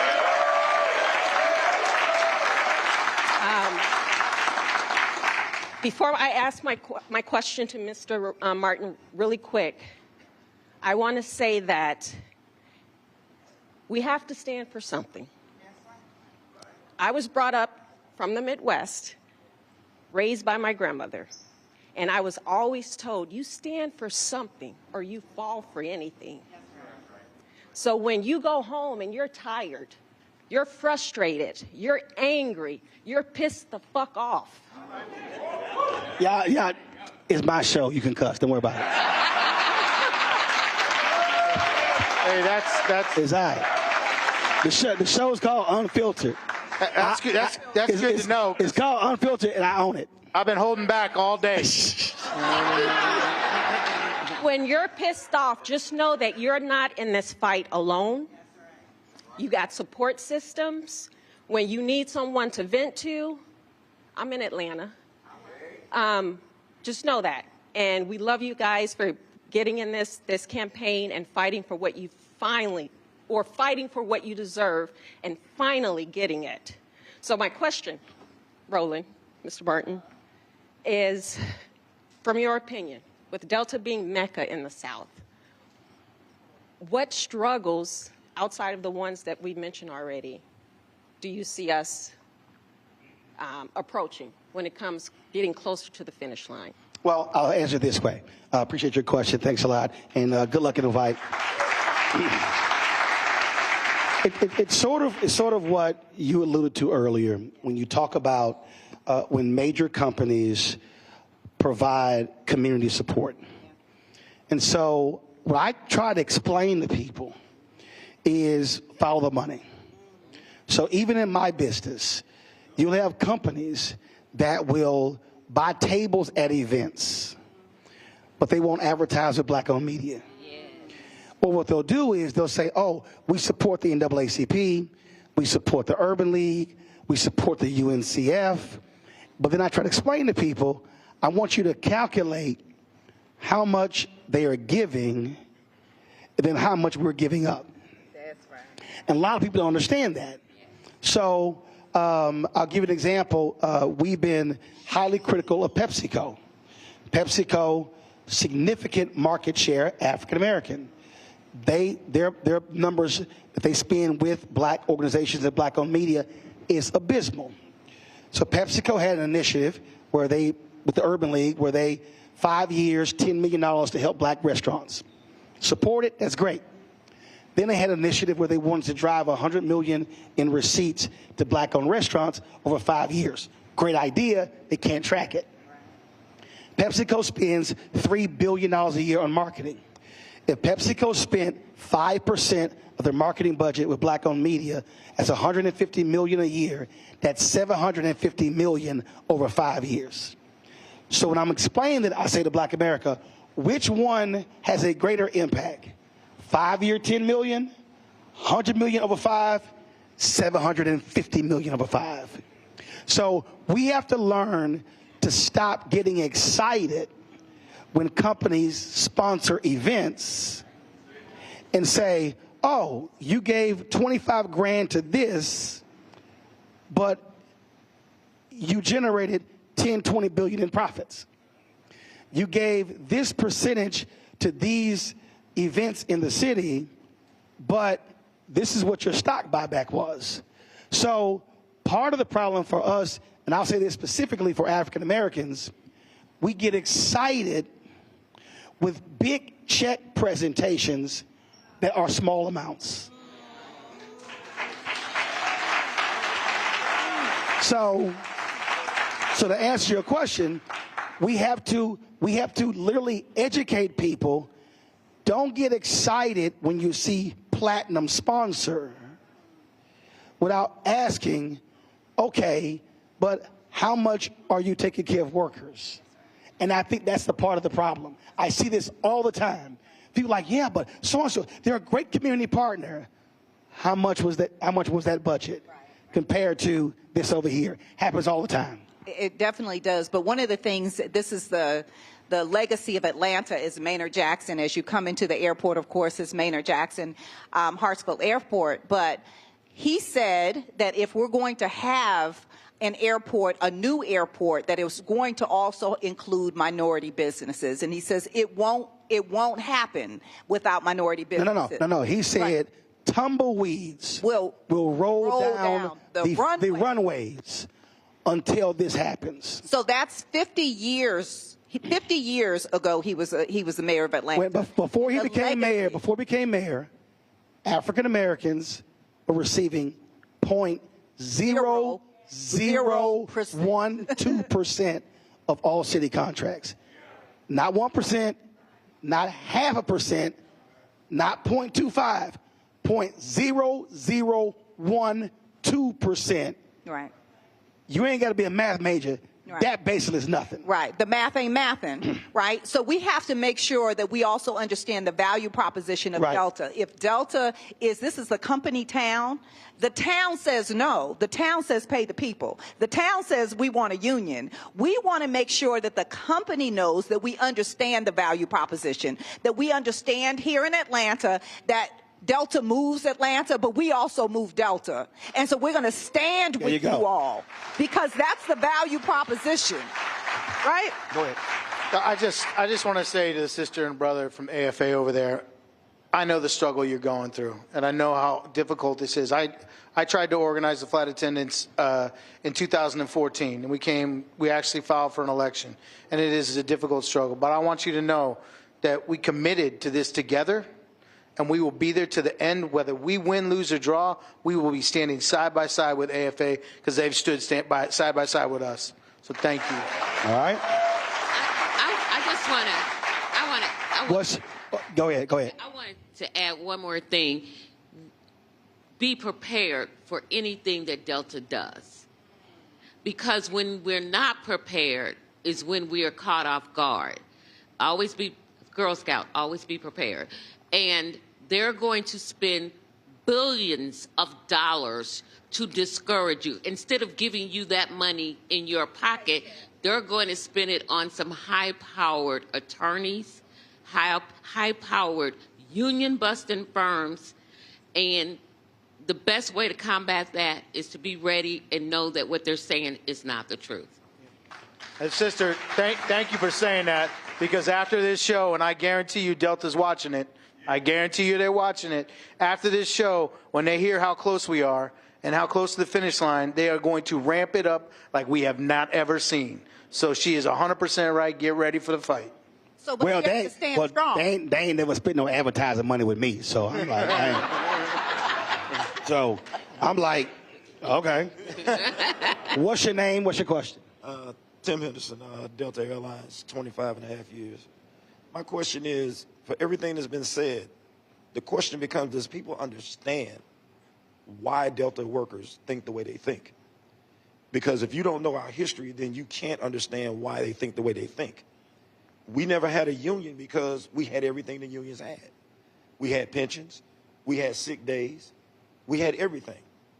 But all of that through bankruptcy was taken away. We didn't even pay money out of our paycheck for our benefits. Now we're paying for benefits that are garbage. I put it to a director. Would you go to the Sundown restaurant, spend $250 for a glass of dirty water and food that was uncooked? Then why would I pay that for health insurance where we're going to the doctor and paying $100 out of our pocket and still being told you got a bill in the mail. So the question becomes, when do people find out what really Delta is and was compared to what it is now? Who wants to take that? Have you signed a union card? Yes, ma'am. You have signed a union card. All right. We just want to make sure. Now you know he wouldn't have got his ass up and asked this question Want to know. without signing that card. Because somebody would have jumped up like, you ain't signed that card, but you answered the question. I appreciate it. Has who everyone wants, in who here wants to signed answer? a card that can? Who wants to answer? Okay. Go ahead. Yeah, I mean, look, we continue to put that information out. We just got to find ways to make people read it, right? And communications is tough because we're exercising everything we can, including being here today. Whether it's, news lines or Twitter or Instagram or Facebook or you name it, we're doing at-home mailings. And I do this with all my members, by the way. And I go to break rooms where I represent people and I say, by the way, who's seeing this stuff? And it's like crickets. It's like, but we're going to keep banging away. We're going to keep trying to get that message out. And we need you. We need the inside people. That's the way we get it to them because, and it gets to them in a break room. Well, listen, when we met in Houston for the convention, so I met Delano, and he said, hey, could we do this? Because in our meeting, I was talking about mass media. And so what happens is people don't understand, that's why it's called mass media. You reach masses. And I can tell you, I experience it all the time, the number of people who walk up to me all around the country, going through airports, bailment, I don't care what it is, and people say, man, I had no idea about any of this stuff until I saw your show. I had no idea about these things. And so when you talk about what you're up against, it was the same thing. And I'll go ahead and say it. For 7 months, we've been trying to get Sean Fain from UAW on the show. He won't come on the show. And Reverend Barber told him, how you trying to organize black people in Alabama and you ain't talking to Roland Martin? He said, I guarantee you more black people know him than know you. and the reason that's critically important because part of this is also when you talk about how do you change people, you have to have trusted messengers. Because folks say, I don't know you, but if they know your history, then they'll listen to you. So it's the communication piece. I think that's one of the greatest mistakes that people make. They don't tap into a communication mechanism, how to maximize social media. Look, when this show is over, we've got more than 4 million followers. So there'll be more people who will watch segments of this conversation than the whole 2-hour conversation. So it's understanding how to use all the tools, whether it's YouTube, whether it's TikTok, Snapchat, Facebook, Instagram, Tumblr, Twitter, you name it, fan base, you have to use modern tools to reach folks. And I'm going to say the best tool ever is you. When you talk to your coworkers, you are the best person. I can come in there and talk to them. They wouldn't know me from Adam. And they were like, okay, she blowing a whole bunch of stuff up my butt. But the people here, though, have to also think even as a collective. So, for instance, when we grab the clips, when y'all do as well, if you actually add up every person's social media in this room, you're now in the millions. So you may say, man, I only got 500 people follow me, 300, or a couple of thousand. Yeah, but when you start multiplying that by 300, 400, 500, so understand, when these clips become available, when you start resharing and reposting, it's simply multiplying and more people are being educated about what the issue is. If you see 2 people on your timeline that shared the same clip, then you're going to stop and look again. There you go. Yeah, listen, I'm sorry about Sean Fain, but you can keep inviting me back. I got you. I'll keep coming. I got you. Who else has a question? Somebody else has a question? All right, come on. It's a good elected official. Good elected official. We'll see. Let's see. All right, name? Elmon D. Holly. I'm a 6-year Georgia State Representative, and I'm glad to be here because I just got reconnected with my former fellow ramp agent for Delta Airlines when I served 18 years ago. I want to say that it's tough being here because it was a time when I wanted the union to be there to help us as ramp workers on that ramp. I worked Zone 4 in Sea Concourse in Atlanta, Hartsfield-Jackson Atlanta International Airport, bringing those planes out, bringing them in, making sure we could get those bags off the planes. And, you know, it's tough because we know that Delta, it served over 190 million customers just last year. The CEO, Ed Bastian, he gets over $34 million annual salary. And if you have that type of stake in this company, then it needs to make sure that it's prioritizing the concerns of its ramp agents who are making sure that the planes get out.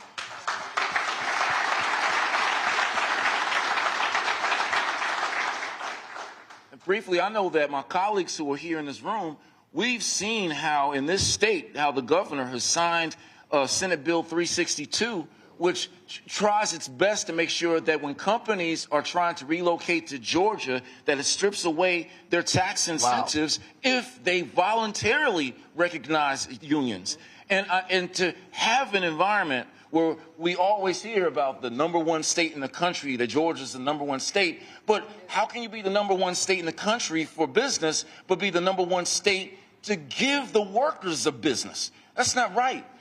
The question I have, because I know we have Deborah Scott here, we have Yvonne Brooks, who have been so revolutionary, not with just workers, but I want to know, what advice do you have for the families who are at home, who have to wait there for their loved ones to come off of work, even knowing that in their workplace they see a hostile work environment where there's flyers? I remember the flyers myself where, you know, they'll tell you don't spend any money on union dues because you can get a two-piece a wing and chicken, or you can get Air Jordans, or at the very best, get a timeshare.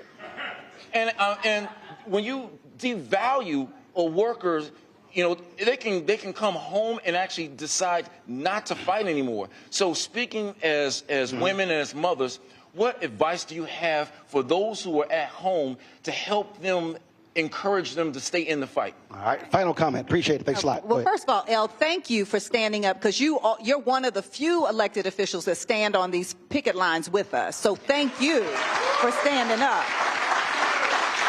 But we have to remember that it's not just organizing and mobilizing. We have to strategize. So during this period, we have 4 or 5 months to change the dynamic in this country, right? That means we have to get every single family member that is sitting at home registered to vote, and the grandkids and baby and them, all of us, we have to get registered to vote and make sure you're on the rolls, because, you know, doing a lot of funny business about the vote here. Yeah. And as your family is documenting what's happening, we want to make sure that you're actually documenting those stories. Write it down in your notebook. And I know you give them good notebooks, right? Write down the grievances and the things that are happening on your job. Teach your children about what it means to be in a union and what this company and these companies are doing to you, so that we can continue to keep organizing and strategizing. I'm from a union family, but we have to keep going, right? We have to keep rinsing and repeating and working together. So we have to strategize. So during this strategic period, we got to get out and hit these streets, y'all. So we got to ask for those cards to be signed and ask to make sure people are registered to vote and come out and vote. Yep. And I just want to add that my kids learned about unions through osmosis. Take your family with you. When I have members and they say, I've got little kids, bring them with you, because that's how I learned. I never knew that my mother was part of the union struggle that sat in at Woolworths in St. Louis until she got older and told me those stories, because I was too young. I was number 9 of 10. So, but teach those kids by example. If they go on those picket lines, they'll learn it. If they go with you when you go to union meetings, they'll learn it. They'll start running union meetings. My children have learned to run it, you know. And so that they are part of the experience. Richie, final comment. Yeah, and to that question, I would say if you're at home right now and you're watching this, and your loved one works for Delta Airlines, tell them what you saw today, tell them what you heard today, and tell them to sign a card.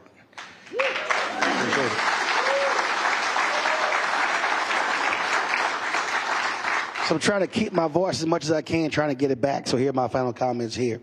And folks who watch this show, who listen to this show, you've heard me say this all the time. That is, we can whine, we can complain, we can say what we want, but the reality is, unless we actually put in the work, nothing ever changes. What we are seeing right now in this country is a vast disparity between those with wealth and those who don't. When you have 3 billionaires who own more money than the bottom 50%, that's a problem in this country. When you see reports showing that the wealth of an average black family in 20 years will be 0, that is a problem. When you're seeing right now where the Biden-Harris administration is tackling the issue of medical debt, when you look at the impact of that, when you have people, I got before we came here, there was a Republican attorney general who celebrated a federal judge stopping President Biden's student loan debt relief plan. What we have to recognize is there are forces in this country right now who do not want to see regular and ordinary people get a break. What they want is they want folk doing all the work and not getting paid, not having health care, not having benefits. Now look, here's the reality. You can have a small business and you may not be able to provide those benefits because your profit margin is almost non-existent. But when you have companies in this country that are generating 5, 10, 20, 30, 50, 100, billions of dollars of profit, and they're paying CEOs 20, 30, 40, 50, $100 million, stock options, providing them free Gulfstream rides, paying for their no-interest home loans, buying off their homes, then you tell me what system is fair. But the only way these things change is when regular, ordinary people do extraordinary things. That's right. You cannot...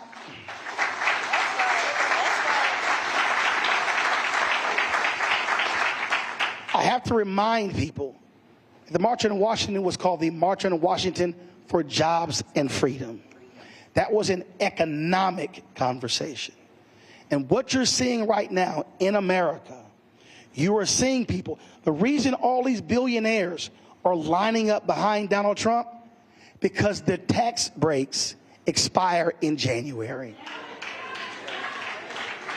They want to make those $2 trillion in tax breaks permanent. When you had folks fighting for PPP loans, you literally had them pass laws that gave breaks to folks for their private jets and yachts. So what we have to understand is that regular, ordinary people can literally change America, can change states, can change cities, can change neighborhoods, can change countries, but no change has ever taken place if you sit at home and you do nothing. But when you join with one other person, and another person, another person, and when you organize and when you mobilize, I can guarantee you, you will see a change. Shout out to IAM. Thank you to our panelists, all of you involved, to IBEW. We appreciate using this facility. Thank you for the conversation. We'll be restreaming this multiple times. Share this information on social media because we can have an impact. Thanks for all of y'all for supporting Roland Martin Unfiltered on the Black Star Network. I'll see you tomorrow in D.C.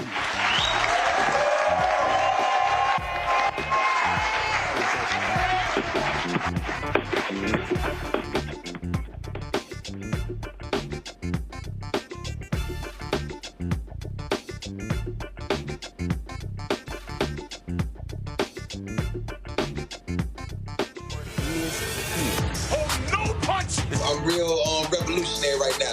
Thank you for being the voice of Black America. All momentum we have now, we have to keep this going. The video looks phenomenal. See, there's a difference between Black Star Network and Black-owned media and something like CNN. You can't be Black-owned media and be scared. It's time to be smart. Bring your eyeballs home. You dig?